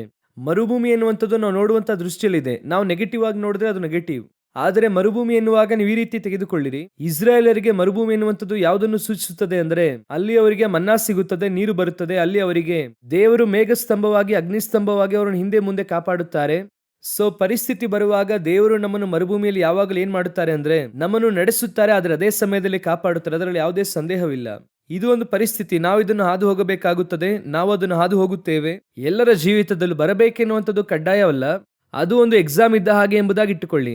ಆ ಎಕ್ಸಾಮ್ ಬರಬೇಕು, ನೀವೆಲ್ಲರೂ ಎಕ್ಸಾಮ್ ಇಲ್ಲದೆ ಪಾಸ್ ಮಾಡಬೇಕೆಂದು ಅಂದುಕೊಳ್ಳುತ್ತೀರಾ? ಆದರೆ ಎಕ್ಸಾಮೇ ನಿಮ್ಮನ್ನು ಕ್ವಾಲಿಫೈ ಮಾಡುತ್ತದೆ, ಮುಂದಿನ ಹಂತಕ್ಕೆ ನಿಮ್ಮನ್ನು ನಡೆಸುತ್ತದೆ. ಕೆಲವು ಸಮಯದಲ್ಲಿ ಮಕ್ಕಳಿಗೆ ಜ್ವರ ಬಂದಾಗ ಡಾಕ್ಟರ್ಸ್ ಒಳ್ಳೆಯದೆಂಬುದಾಗಿ ಹೇಳುತ್ತಾರೆ. 6 ತಿಂಗಳಿಗೊಮ್ಮೆ, ವರ್ಷಕ್ಕೆ ಒಮ್ಮೆ ಏನಾಗಬೇಕು, ನಮ್ಮ ದೇಹದಲ್ಲಿ ಜ್ವರ ಬರಬೇಕು ಅಂತ ಹೇಳುತ್ತಾರೆ. ಯಾಕಂದ್ರೆ ಆಗಲೇ ನಮ್ಮ ಇಮ್ಯುನಿಟಿ ಪವರ್ ಏನಾಗುತ್ತದೆ, ಸ್ವಲ್ಪ ಆಕ್ಟಿವೇಟ್ ಆಗುತ್ತದೆ. ಒಂದು ವೇಳೆ ಜ್ವರವೇ ಬರದೇ ಇತ್ತು ಅಂದ್ರೆ ಇಮ್ಯುನಿಟಿ ಸಿಸ್ಟಮ್ ಬಹಳ ವೀಕ್ ಆಗುತ್ತದೆ ಎಂಬುದಾಗಿ ಹೇಳುತ್ತಾರೆ. ಅದೇ ರೀತಿಯಾಗಿ ನಮ್ಮ ಜೀವಿತದಲ್ಲಿ ಮರುಭೂಮಿ ಎನ್ನುವಂಥದ್ದು, ಉಪದ್ರವ ಎನ್ನುವಂಥದ್ದು ಒಂದು ಭಾಗವಾಗಿದೆ. ಆದರೆ ಇವತ್ತು ನಾವು ಅದನ್ನು ಮೇನ್ ಆಗಿ ನೋಡುತ್ತಿಲ್ಲ. ನಾವು ನೋಡುವಂಥದ್ದು ಏನಂದ್ರೆ, ಅಲ್ಲಿ ವಾಕ್ಯದಲ್ಲಿದೆ, ಆತನು 40 ದಿವಸ ಅಡವಿಯಲ್ಲಿ ಮೃಗಗಳೊಂದಿಗೆ ಇದ್ದು ಸೈತಾನನಿಂದ ಶೋಧಿಸಲ್ಪಡುವವನಾದನು ಎಂಬುದಾಗಿ. ಅದೇ ನಾನು ಹೇಳಿದ್ನಲ್ಲ, ಸಾಮಾನ್ಯವಾಗಿ ನಾವು ಯಾವಾಗಲೂ ಕೂಡ ಒಳ್ಳೆಯ ಎನ್ವಿರಾನ್ಮೆಂಟ್ ತಾನೇ ಬಯಸುತ್ತೇವೆ. ಆದರೆ ವಾಕ್ಯ ಇಲ್ಲಿ ಹೇಳುತ್ತದೆ, ಅವರು ಮೃಗಗಳೊಂದಿಗೆ ಸಂಚರಿಸುತ್ತಾ ಇದ್ದರು. ಯೋಚನೆ ಮಾಡಿ ನೋಡಿ, ಯಾಕೆ ಕಾಡು ಮೃಗಗಳೊಂದಿಗೆ ಕೊಂಡು ಹೋಗಿ ದೇವರವರನ್ನು ಇಡಬೇಕು? ತಂದೆಯಾದ ದೇವರು ತನ್ನ ಮಗನನ್ನು ಕೊಂಡು ಹೋಗಿ ಒಂದು ಕಾರ್ಯವನ್ನು ಮಾಡುವುದಕ್ಕಿಂತ ಮುಂಚೆ ಮೃಗಗಳೊಂದಿಗೆ ಇಟ್ಟರು ಎಂಬುದಾಗಿ ಇದೆ. ಇದನ್ನು ಆತ್ಮಿಕವಾಗಿ ನಾವು ಇವತ್ತು ನೋಡಲಿದ್ದೇವೆ. ಈ ಮೃಗಗಳ ಕಾರ್ಯದ ಕುರಿತಾಗಿ ನೀವು ಚೆನ್ನಾಗಿ ಗಮನಿಸಿ ನೋಡುವುದಾದರೆ, ಆದಿಕಾಂಡ ಪುಸ್ತಕದಲ್ಲಿ ದೇವರು ಹೇಳುತ್ತಾ ಬರುವಾಗೆಲ್ಲ ಒಂದು ಕಾರ್ಯವನ್ನು ಸೇರಿಸುತ್ತಾ ಬರುತ್ತಾರೆ. ಆದಿಕಾಂಡ ಪುಸ್ತಕ 1ನೇ ಅಧ್ಯಾಯ 28ನೇ ವಾಕ್ಯವನ್ನು ಓದಿರಿ. ಆದಿಕಾಂಡ ಪುಸ್ತಕ 1ನೇ ಅಧ್ಯಾಯ 28ನೇ ವಾಕ್ಯವನ್ನು ಓದಿರಿ. ಇದಲ್ಲದೆ ದೇವರು ಅವರನ್ನು ಆಶೀರ್ವದಿಸಿ, ನೀವು ಬಹುಸಂತಾನವುಳ್ಳವರಾಗಿ ಹೆಚ್ಚಿರಿ, ಭೂಮಿಯಲ್ಲಿ ತುಂಬಿಕೊಂಡು ಅದನ್ನು ವಶ ಮಾಡಿಕೊಳ್ಳಿರಿ, ಸಮುದ್ರದ ಮೀನುಗಳ ಮೇಲೆಯೂ ಆಕಾಶದ ಪಕ್ಷಿಗಳ ಮೇಲೆಯೂ ಭೂಮಿಯಲ್ಲಿ ಚಲಿಸುವ ಎಲ್ಲಾ ಜೀವಿಗಳ ಮೇಲೆಯೂ ದೊರೆತನ ಮಾಡಿರಿ ಅಂದನು. ಕಾಡು ಮೃಗಗಳು ಅಂದರೆ ದೇವರು ಸೃಷ್ಟಿ ಮಾಡುವಾಗಲೇ ಕಾಡು ಮೃಗಗಳು, ನಾಡು ಮೃಗಗಳೆಂಬುದಾಗಿ ಉಂಟು ಮಾಡುತ್ತಾರೆ. 1:24ರಲ್ಲಿ 28ನೇ ವಾಕ್ಯದಲ್ಲಿ ಅದನ್ನು ದೊರೆತನ ಮಾಡಿರಿ ಎಂಬುದಾಗಿ ಹೇಳುತ್ತಾರೆ. ಎರಡನೆಯದಾಗಿ ಇದು ಮುಗಿಯಿತು, ಅವನು ಅದನ್ನು ಕಳಕೊಂಡ. ದೇವರು ಮತ್ತೆ ಎಲ್ಲವನ್ನು ಕೂಡ ರೀಸ್ಟಾರ್ಟ್ ಮಾಡುತ್ತಾರೆ. ನೋಹನಿಗೆ ಹೇಳುತ್ತಾರೆ. ನೋಹನಿಗೆ ಹೇಳುವಾಗ ಓದಿರಿ, 9ನೇ ಅಧ್ಯಾಯ 2ನೇ ವಾಕ್ಯ ಓದಿರಿ. ಭೂಮಿಯ ಮೇಲಿರುವ ಎಲ್ಲಾ ಮೃಗಗಳು, ಆಕಾಶದ ಎಲ್ಲಾ ಪಕ್ಷಿಗಳು, ನೆಲದ ಮೇಲೆ ಹರಿದಾಡುವ ಎಲ್ಲಾ ಕ್ರಿಮಿಗಳು, ಸಮುದ್ರದ ಮೀನುಗಳು ನಿಮಗೆ ಬೆದರಿ ಅಂಜಿಕೊಳ್ಳುವವು. ನಾನು ಅವುಗಳನ್ನೆಲ್ಲ ನಿಮಗೆ ಸ್ವಾಧೀನಕ್ಕೆ ಕೊಟ್ಟಿದ್ದೇನೆ. ಒಂದೊಂದು ಬಾರಿಯೂ ಒಂದೊಂದು ಆಶೀರ್ವಾದವನ್ನು ಕೊಡುವಾಗ, ಒಂದು ವಾಗ್ದಾನವನ್ನು ಕೊಡುವಾಗ ಅದರ ಮೇಲೆ ಒಂದು ಅಧಿಕಾರವನ್ನು ಕೊಡುತ್ತಾರೆ. ಅಂದರೆ ಈ ಕಾಡು ಮೃಗಗಳ ಮೇಲೆ ದೇವರು ಏನ್ ಮಾಡುತ್ತಾರೆ, ಒಂದು ಅಧಿಕಾರವನ್ನು ಕೊಡುತ್ತಾರೆ. ಅದನ್ನು ದೊರೆತನ ಮಾಡಿರಿ, ನಿಮ್ಮ ಕುರಿತಾಗಿ ಅದಕ್ಕೆ ಭಯ ಉಂಟಾಗಲಿ. ಅವುಗಳು ನಿಮ್ಮ ವಶದಲ್ಲಿ ಕೊಡಲ್ಪಟ್ಟಿವೆ, ಅವುಗಳ ಮೇಲೆ ನಿಮಗೆ ಅಧಿಕಾರ ಇದೆ. ಈ ಕಾಡು ಮೃಗಗಳ ಮೇಲೆ ಅಧಿಕಾರದ ಕುರಿತಾಗಿ ನಾನು ಲಿಟ್ರಲ್ ಆಗಿ ಹೇಳುವುದಕ್ಕೆ ಬಯಸುವುದಿಲ್ಲ. ಅಂದರೆ ನೀವು ಕಾಡಿಗೆ ಹೋಗಿ ಸಿಂಹದ ಮೇಲೆ, ಚಿರತೆ ಮೇಲೆ, ಆನೆಯ ಮೇಲೆ ಹೋಗಿ ದೊರೆತನ ಮಾಡಿರಿ ಎಂಬುದಾಗಿ ನಾನು ಅದನ್ನು ಹೇಳುತ್ತಿಲ್ಲ. ಸತ್ಯವೇದದಲ್ಲಿ ಕೊಡಲ್ಪಟ್ಟಂತದೆಲ್ಲವೂ ಕೂಡ ಒಂದು ಆಧ್ಯಾತ್ಮಿಕ ಅರ್ಥವುಳ್ಳದಾಗಿರುತ್ತದೆ. ಈಗ ಈ ಕಾಡು ಮೃಗಗಳು ಎಂಬುದಾಗಿ ಹೇಳಲ್ಪಡುವುದರಲ್ಲಿ ದೇವರು ಯಾಕೆ ಆ ಮೃಗಗಳೊಂದಿಗೆ ಸಂಚರಿಸುತ್ತಾರೆ ಅಂದ್ರೆ, ದೇವರು ಅದನ್ನು ಜಯಿಸುವಂತದ್ದು ಅವಶ್ಯವಾಗಿದೆ. ಯಾಕಂದ್ರೆ ಈ ಕಾಡು ಮೃಗವೇ ಮನುಷ್ಯನನ್ನು ಜಯಿಸಿತು. ಎಲ್ಲಿ ಜಯಿಸಿತು ಎಂಬುದಾಗಿ ನೋಡುವುದಾದರೆ ಓದಿರಿ, ಆದಿಕಾಂಡ ಪುಸ್ತಕ 3ನೇ ಅಧ್ಯಾಯ 1ನೇ ವಾಕ್ಯವನ್ನು ಓದಿರಿ. ಯೆಹೋವ ದೇವರು ಉಂಟು ಮಾಡಿದ ಎಲ್ಲಾ ಭೂಜಂತುಗಳಲ್ಲಿ ಸರ್ಪವು ಯುಕ್ತಿಯುಳ್ಳದಾಗಿತ್ತು. ಆ ಭೂಜಂತು ಎನ್ನುವಂಥದ್ದು ಇಂಗ್ಲಿಷಲ್ಲಿ ವೈಲ್ಡ್ ಅನಿಮಲ್ಸ್ ಎಂಬುದಾಗಿದೆ, ಅಂದ್ರೆ ಕಾಡು ಮೃಗಗಳು. ಹಾಗಾದರೆ ಈ ಸರ್ಪದ ಮಾತಿಗೆ ಅವಳು ಕಿವಿಗೊಟ್ಟಳು, ಅವಳ ಮಾತಿಗೆ ಆದಾಮನು ಕಿವಿಗೊಟ್ಟನು. ಟೋಟಲ್ ಆಗಿ ಎಲ್ಲ ಹೋಯಿತು. ಆಗ ಸೈತಾನನು ಬಂದು ಯೇಸುವಿನ ಬಳಿ ಹೇಳುವಾಗ, ಸಕಲ ಅಧಿಕಾರ ನನಗೆ ಕೊಡಲ್ಪಟ್ಟಿದೆ ಎಂದು ಹೇಳುತ್ತಾನೆ. ಯಾರಿಂದ ಅಂದ್ರೆ ಆದಾಮನಿಂದ ಕೊಡಲ್ಪಟ್ಟಿದೆ. ಆಗ ಯೇಸು ಹೇಳುತ್ತಾರೆ, ನಾನು ತಪ್ಪಿ ಹೋದವರನ್ನು ಹುಡುಕಿ ರಕ್ಷಿಸುವುದಕ್ಕಾಗಿ ಬಂದೆ ಎಂದು. ಈಗ ಆದಾಮನು ಕಳ್ಕೊಂಡಂತನ್ನು ವಿಮೋಚಿಸುವುದಕ್ಕಾಗಿ ಯೇಸು ಬಂದರು. ಹಾಗಾದ್ರೆ ಕಾಡು ಮೃಗಗಳಿಗೆ ಎಲ್ಲ ಕೊಡಲ್ಪಟ್ಟಿತು. ಈಗ ಯೇಸು ಕ್ರಿಸ್ತನ್ ಏನ್ ಮಾಡುತ್ತಾರೆ, ಸೈತಾನನಿಂದ ಶೋಧಿಸಲ್ಪಟ್ಟು ಈಗ ಸೈತಾನನು ಕಾಡು ಮೃಗದಿಂದಲೇ ಆದಾಮನನ್ನು ಬೀಳಿಸುತ್ತಾನೆ. ಇಲ್ಲಿ ಚೆನ್ನಾಗಿ ಗಮನಿಸುವುದಾದ್ರೆ ಮಾರ್ಕನ ಸುವಾರ್ತೆ ಸ್ಪಷ್ಟವಾಗಿ ಹೇಳುತ್ತದೆ, ಅವರು 40 ದಿವಸಗಳ ಕಾಲ ಅಡವಿಯಲ್ಲಿದ್ದು, ಆತನು 40 ದಿವಸ ಅಡವಿಯಲ್ಲಿದ್ದು ಮೃಗಗಳೊಂದಿಗೆ ಇದ್ದು ಸೈತಾನನಿಂದ ಶೋಧಿಸಲ್ಪಡುವನಾದನು. ಈ ಕಾಡು ಮೃಗಗಳು ಸೈತಾನ ನಡುವೆ ಒಂದು ಸಂಬಂಧ ಇದೆ. ಆ ಕಾಡು ಮೃಗವಾಗಿರುವಂತಹ ಸರ್ಪದ ಮೂಲಕವಾಗಿ ಆ ಕುಟುಂಬ ನಡೆಯುತ್ತಾನೆ. ಅದೇ ರೀತಿಯಾಗಿ ಇಲ್ಲಿ ವಾಕ್ಯ ಹೇಳುತ್ತದೆ, ಈ ಕಾಡು ಮೃಗವನ್ನು ಸೈತಾನನನ್ನು ಯೇಸು ಜಯಿಸಬೇಕಾಗಿದೆ. ಇದುವೇ ಯೇಸು ಕ್ರಿಸ್ತನು ಆ 40 ದಿವಸಗಳ ಕಾಲ ಆ ಮೃಗಗಳೊಂದಿಗೆ ಇದ್ದು ಸೈತಾನನು ಜಯಿಸಿದರು ಎಂಬುದಾಗಿ ನಾವಲ್ಲಿ ನೋಡುತ್ತೇವೆ. ಹಾಗಾದ್ರೆ ನಮ್ಮ ಜೀವಿತದಲ್ಲೂ ಇದು ನಡೆಯುತ್ತದೆ. ಹೇಗೆ ಯೇಸು ಕ್ರಿಸ್ತನು ಎಲ್ಲವನ್ನು ಹೇಗೆ ಕ್ರಾಸ್ ಮಾಡಿದ್ರು ನಾವು ಹಾಗೆ ಮಾಡಬೇಕು. ಅವರ ಫುಡ್ ಸ್ಟೆಪ್ ಅನ್ನು ಫಾಲೋ ಮಾಡಬೇಕು. ಆಗಲೇ ಅವರು ಹೇಳುತ್ತಾರೆ, ಪ್ರಕಟಣೆಯ ಪುಸ್ತಕದಲ್ಲಿ ಹೇಳುವಾಗ, ನಾನು ಜಯ ಹೊಂದಿದವನಾಗಿ ತಂದೆಯಿಂದ ಅಧಿಕಾರವನ್ನು ಪಡೆದ ಹಾಗೆ ಎಂಬುದಾಗಿ ಹೇಳುತ್ತಾರೆ. ನಾನು ಜಯ ಹೊಂದಿದವನಾಗಿ ತಂದೆಯಿಂದ ಅಧಿಕಾರವನ್ನು ಪಡೆದ ಹಾಗೆ ಯಾವನು ಜಯ ಹೊಂದುತ್ತಾನೋ ಅವನನ್ನು ಕೂಡ ನನ್ನ ಸಿಂಹಾಸನದ ಪಕ್ಕದಲ್ಲಿ ಕೂರಿಸಿಕೊಳ್ಳುತ್ತೇನೆ ಎಂಬುದಾಗಿ ಹೇಳುತ್ತಾರೆ. ಹಾಗಾದ್ರೆ ಅವರು ಹೇಗೆ ಜಯಿಸಿ ಸಿಂಹಾಸನದ ಪಕ್ಕದಲ್ಲಿ ಕೂತರೋ ಅದೇ ರೀತಿಯಾಗಿ ನೀವು ನಾನು ಜಯಿಸಿ ಅವರ ಪಕ್ಕದಲ್ಲಿ ಸಿಂಹಾಸನದಲ್ಲಿ ಕೂತುಕೊಳ್ಳಬೇಕಾಗಿದೆ. ಆ ರೀತಿ ಇರುವಾಗ ಈ ಕಾಡು ಮೃಗವನ್ನು ಜಯಿಸುವಂಥದ್ದು ಬಹಳ ಇಂಪಾರ್ಟೆಂಟ್. ಇದು ಒಂದು ಪಾರ್ಟ್. ನೀವು ಚೆನ್ನಾಗಿ ಗಮನಿಸುವುದಾದ್ರೆ ಆದಿಕಾಂಡದಲ್ಲಿದೆ, ನೋಹನ ಬಳಿಯಲ್ಲಿದೆ, ಯೇಸು ಕ್ರಿಸ್ತನಲ್ಲೂ ಇದೆ. ನೀವು ಚೆನ್ನಾಗಿ ಗಮನಿಸುವುದಾದ್ರೆ ಆದಿಕಾಂಡದಿಂದ ಪ್ರಕಟಣೆವರೆಗೂ ಈ ದೇವರ ಮಕ್ಕಳಿಗೆ ವಿರುದ್ಧವಾಗಿ ಈ ಒಂದು ಅನಿಮಲ್ ಸ್ಪಿರಿಟ್ ಎಂಬುದಾಗಿ ಹೇಳುತ್ತಾರೆ. ಪೌಲನು ಹೇಳುವಾಗಲೂ ಕೂಡ ಹೇಳುತ್ತಾರೆ, ನಾನು ಮೃಗಗಳೊಂದಿಗೆ ಹೋರಾಡುವ ಹಾಗೆ ಹೋರಾಡಿದೆ ಎಂಬುದಾಗಿ ಹೇಳುತ್ತಾರೆ. ಹಾಗಂದ್ರೆ ಏನ್ ಅರ್ಥ ಅಂದ್ರೆ ಅದು ಒಂದು ವಿಧವಾದ ಸ್ಪಿರಿಟ್. ಆ ಸ್ಪಿರಿಟ್ ನಮ್ಮನ್ನು ಏನ್ ಮಾಡ್ತದಂದ್ರೆ ಸಭೆಯನ್ನೋ, ವಿಶ್ವಾಸಿಯನ್ನೋ, ಕುಟುಂಬವನ್ನೋ ನಮ್ಮ ವಿರುದ್ಧವಾಗಿ ಅದು ಹೋರಾಡುತ್ತದೆ. ಕೆಲವು ಸಮಯದಲ್ಲಿ ದೆವ್ವವನ್ನು ಓಡಿಸುವಂತವ್ರು ಹೇಳುತ್ತಾರೆ, ಅಲ್ಲಿ ಒಂದು ಸರ್ಪದ ಹಾಗೆ ಇತ್ತು, ಅವರು ಅಲ್ಲಿರುವಾಗ ಅವರಿಂದ ಅಂತ ಒಂದು ಸ್ಪಿರಿಟ್ ಆಚೆ ಹೋಯಿತು, ಆ ರೀತಿ ಹೇಳುತ್ತಾರೆ. ನಾನು ಅದರ ಕುರಿತು ಮಾತನಾಡುತ್ತಿಲ್ಲ. ನಾನು ಹೇಳುತ್ತಾ ಇರುವಂತದ್ದು ಬೇರೆ ಒಂದು ವಿಷಯ. ಈ ಕಾಡು ಮೃಗಗಳನ್ನು ಜಯಿಸುವುದಂದ್ರೆ ಏನೆಂಬುದಾಗಿ ನಾವು ನೋಡಲಿದ್ದೇವೆ. ಮೊದಲನೆಯದಾಗಿ ಸತ್ಯವೇದದಲ್ಲಿ ನೀವು ಓದಿದಂತಹ ವಾಕ್ಯವು ಆದಿಕಾಂಡ ಪುಸ್ತಕದಲ್ಲಿ ನೀವು ಓದುವುದರಲ್ಲ 3ನೇ ಅಧ್ಯಾಯದಲ್ಲಿ 1ನೇ ವಾಕ್ಯವನ್ನು ಪುನಃ ಓದಿ ನೋಡೋಣ. ಯೆಹೋವ ದೇವರು ಉಂಟು ಮಾಡಿದ ಎಲ್ಲಾ ಭೂಜಂತುಗಳಲ್ಲಿ ಸರ್ಪವು ಯುಕ್ತಿಯುಳ್ಳದಾಗಿ ಇತ್ತು. ಮೊದಲನೇದಾಗಿ ಈ ಸರ್ಪವೇ ಮೊದಲನೇ ಕುಟುಂಬ, ಮೊದಲನೇ ಫ್ಯಾಮಿಲಿ, ತೋಟ, ಸಭೆ ಹೇಗ್ ಬೇಕಾದ್ರೂ ಅಂದುಕೊಳ್ಳಬಹುದು. ತೋಟ ಎನ್ನುವಂಥದ್ದು ಸಭೆಗೆ ಗುರುತಾಗಿ ಇದೆ. ಯೆಶಾಯನ ಪುಸ್ತಕ 5ನೇ ಅಧ್ಯಾಯ 2ನೇ ವಾಕ್ಯದ ಪ್ರಕಾರ ತೋಟ ಎನ್ನುವಂಥದ್ದು ಸಭೆಯಾಗಿದೆ. ಅದೇ ಸಮಯದಲ್ಲಿ ತೋಟ ಎನ್ನುವಂಥದ್ದು ಒಂದು ಕುಟುಂಬವಾಗಿ ಕೂಡ ಇದೆ, ಯಾಕಂದ್ರೆ ಅಲ್ಲಿ ಇಬ್ಬರು ಒಳಗೆ ಇದ್ದಾರೆ. ಸೊ ನೀವು ಕುಟುಂಬ ಅಥವಾ ಸಭೆ ಹೇಗ್ ಬೇಕಾದ್ರೂ ಅಂದುಕೊಳ್ಳಬಹುದು. ಆ ರೀತಿಯಾಗಿರುವಾಗ ಮೊದಲನೆಯದಾಗಿ ಒಳಗೆ ಬಂದಂತ ಮೃಗ ಯಾವುದಂದ್ರೆ ಕಾಡು ಮೃಗ. ಈ ಕಾಡು ಮೃಗವು ಒಳಗೆ ಬರುವುದಕ್ಕೆ ಮೊದಲು ಮಾಡಿದಂತ ತಪ್ಪು ನಾವು ಆಗಾಗ್ಗೆ ಅದನ್ನು ಓದುವಾಗ ನೆನೆಸುತ್ತೇನೆ. ಆದಾಮನು ಹಣ್ಣು ತಿಂದಿದ್ದು, ಅವಳು ಹಣ್ಣು ತಿಂದಿದ್ದೆಲ್ಲ ಎರಡನೆಯದಾಗಿ. ಮೊದಲನೆಯದಾಗಿ ಅವರು ಮಾಡಿದಂತಹ ಬಹಳ ದೊಡ್ಡದಾದ ಮಿಸ್ಟೇಕ್ ಏನೆಂಬುದಾಗಿ ನೋಡುವುದಾದರೆ ಆದಿಕಾಂಡ ಪುಸ್ತಕ 2ನೇ ಅಧ್ಯಾಯ 15ನೇ ವಾಕ್ಯ ಓದಿ ನೋಡೋಣ. ಯೆಹೋವ ದೇವರು ಆ ಮನುಷ್ಯನನ್ನು ಕರೆಕೊಂಡು ಹೋಗಿ ಏದೆನ್ ತೋಟವನ್ನು ವ್ಯವಸಾಯ ಮಾಡುವುದಕ್ಕೂ ಕಾಯುವುದಕ್ಕೂ ಅದರಲ್ಲಿ ಇಟ್ಟನು. ತೋಟದಲ್ಲಿ ದೇವರು ಮನುಷ್ಯನ ಇಟ್ಟಿದ್ದಕ್ಕೆ ಕಾರಣ ಏನಂದ್ರೆ, ಒಂದು, ಅದನ್ನು ಮೇಂಟೈನ್ ಮಾಡಬೇಕು, ವ್ಯವಸಾಯ ಮಾಡಬೇಕು. ಎರಡನೆಯದಾಗಿ ಕಾಯಬೇಕು, ಅಥವಾ ಕೀಪ್ ಇಟ್ ಎಂಬುದಾಗಿ ಇರುತ್ತದೆ ಇಂಗ್ಲಿಷಲ್ಲಿ. ಅದನ್ನು ವ್ಯವಸಾಯ ಮಾಡುವುದಕ್ಕೂ ಕಾಯುವುದಕ್ಕೂ. ಈ ವಾಂಟ್ ಟು ಗಾಡ್, ಅದನ್ನು ಯಾವುದರಿಂದ ಗಾಡ್ ಮಾಡಬೇಕೆಂಬುದಾಗಿ ನೋಡುವುದಾದರೆ, ಯಾರಿಂದ ಕಾಯಬೇಕೆಂಬುದಾಗಿ ನೋಡುವುದಾದ್ರೆ ಇವರಿಬ್ಬರು ತಾನೇ ಅಲ್ಲಿದ್ದಾರೆ, ಬೇರೆ ಯಾರು ಅಲ್ಲಿ ಇಲ್ವಲ್ಲ. ಯಾರಿಂದ ಎಂದು ನೋಡುವುದಾದ್ರೆ ದೇವರು ಉಂಟು ಮಾಡುವಾಗಲೇ ಕಾಡು ಮೃಗ, ನಾಡು ಮೃಗ ಎಂಬುದಾಗಿ ಉಂಟು ಮಾಡುತ್ತಾರೆ. ಆದಿಕಾಂಡ ಪುಸ್ತಕ 1ನೇ ಅಧ್ಯಾಯ 24ನೇ ವಾಕ್ಯ ಓದುವಾಗ ಕಾಡು ಮೃಗವನ್ನು, ನಾಡು ಮೃಗವನ್ನು ಉಂಟು ಮಾಡಿದರು. ಆ ರೀತಿಯಾಗಿರುವಾಗ ದೇವರು ತೋಟದ ಸುತ್ತಲೂ ಒಂದು ಬೇಲಿಯನ್ನು ಹಾಕಿ ತೋಟವನಿಗೆ ಕೊಟ್ಟು, ಇದನ್ನು ನೀನು ನೋಡಿಕೊ ಅಂದ್ರೆ ಏನ್ ಅರ್ಥ ಅಂದ್ರೆ ಹೊರಗಿನಿಂದ ಯಾವುದು ಒಳಗೆ ಬರದಂತೆ ನೋಡಿಕೊ ಎಂದು ಅರ್ಥ. ಅದೇ ಕಾಯುವುದು ಅಂದರೆ ಅರ್ಥವಾಗಿದೆ. ಹಾಗಾದರೆ ಸರ್ಪ ಎನ್ನುವಂಥದ್ದು ತೋಟದ ಒಳಗೆ ಇದ್ದಂತ ಮೃಗವಲ್ಲ, ತೋಟದ ಆಚೆಯಿಂದ ಒಳಗೆ ಬಂದಂತಹ ಮೃಗ, ಕಾಡು ಮೃಗ. ತೋಟದ ಆಚೆ ಇರುವುದಕ್ಕೆ ಹೆಸರೇ ಕಾಡು. ಹಾಗಾದ್ರೆ ಹೊರಗಿನಿಂದ ಒಳಗೆ ಬರುವಂತಹ ಸರ್ಪ ಅದು ಬಂದು ಇವರನ್ನು ವಂಚಿಸುತ್ತದೆ. ಹಾಗಾದ್ರೆ ಮೊದಲನೇದಾಗಿ ನಾವು ಮಾಡಬೇಕಾಗಿರುವುದೇನೆಂದರೆ ಈ ಸರ್ಪ ಒಳಗೆ ಬರದಂತೆ ತಡೆಯಬೇಕು. ಸರ್ಪ ಒಳಗೆ ಬರದಂತೆ ತಡೆಯಬೇಕು. ಅದಿಬ್ಬರಿಗೂ ಕೂಡ ಅನ್ವಯಿಸುತ್ತದೆ. ಅದು ಆದಾಮಿಗೂ ಅನ್ವಯಿಸುತ್ತದೆ, ಅವ್ವಳಿಗೂ ಅನ್ವಯಿಸುತ್ತದೆ. ಯಾಕಂದ್ರೆ ಆದಾಮನಿಗೆ ಕೊಟ್ಟಂತ ಉಪದೇಶ ಅವ್ವಳಿಗೆ ಸಂಬಂಧಪಟ್ಟದ್ದು. ಕೆಲವರು ಹೇಳುತ್ತಾರೆ ಅದನ್ನು ದೇವರು ಆದಾಮನಿಗೆ ತಾನೇ ಹೇಳಿದ್ದು, ಆದಾಮನೇ ಸರಿಯಾಗಿ ಕಾಯಲಿಲ್ಲ ಅಂತ. ಆದಾಮನಿಗೆ ಹೇಳುವಾಗ ಅವ್ವಳು ಆದಾಮನೊಂದಿಗೆ ಇದ್ದಾಳೆ. ನೀವು ಇಬ್ರಿಯ ಪುಸ್ತಕದಲ್ಲಿ ಓದುವಾಗ ಅಬ್ರಹಾಮನು ಮೆಲ್ಕಿಸೆದೇಕನಿಗೆ ಕಾಣಿಕೆ ಕೊಡುವಾಗ ಅಲ್ಲಿ ಹೇಳುತ್ತದೆ, ಕಾಣಿಕೆ ಪಡೆಯಬೇಕಾದ ಲೇವಿಯು ಕೂಡ ಅವನೊಂದಿಗೆ ಇದ್ದ ಎಂಬುದಾಗಿ ನೋಡುತ್ತೇವೆ. ಸೊ ಅದರ ಅಡಿಪಾಯದಲ್ಲಿ ಆದಾಮನೊಂದಿಗೆ ಅವ್ವಳು ಇದ್ದಾಳೆ. ಅವರಿಬ್ಬರ ಕೆಲಸ ಏನು ಹೇಳಬೇಕಂದ್ರೆ, ಗಂಡ ಹೆಂಡತಿ ಅವರಿಬ್ಬರ ಕೆಲಸ ಏನೆಂಬುದಾಗಿ ನೋಡುವುದಾದರೆ, ಮನೆಯೊಳಗೆ ಆ ಸರ್ಪವು ನುಸುಳದಂತೆ ಕಾಯಬೇಕಾಗಿರುವಂಥದ್ದು ಪ್ರಧಾನವಾದ ಕೆಲಸ, ಫಸ್ಟ್ ಇಂಪಾರ್ಟೆಂಟ್. ಈಗ ಸರ್ಪ ಎನ್ನುವಂಥದ್ದು ಯಾವುದನ್ನು ಸೂಚಿಸುತ್ತದೆ, ಯಾವುದಕ್ಕೆ ಗುರುತಾಗಿದೆ ಎಂದು ಕೇಳುವುದಾದರೆ ಓದಿರಿ 2 ಕೊರಿಂಥದವರಿಗೆ 11ನೇ ಅಧ್ಯಾಯ 3-4 ವಾಕ್ಯಗಳನ್ನು ಓದಿರಿ. 2 ಕೊರಿಂಥದವರಿಗೆ 11ನೇ ಅಧ್ಯಾಯ 3-4 ವಾಕ್ಯ.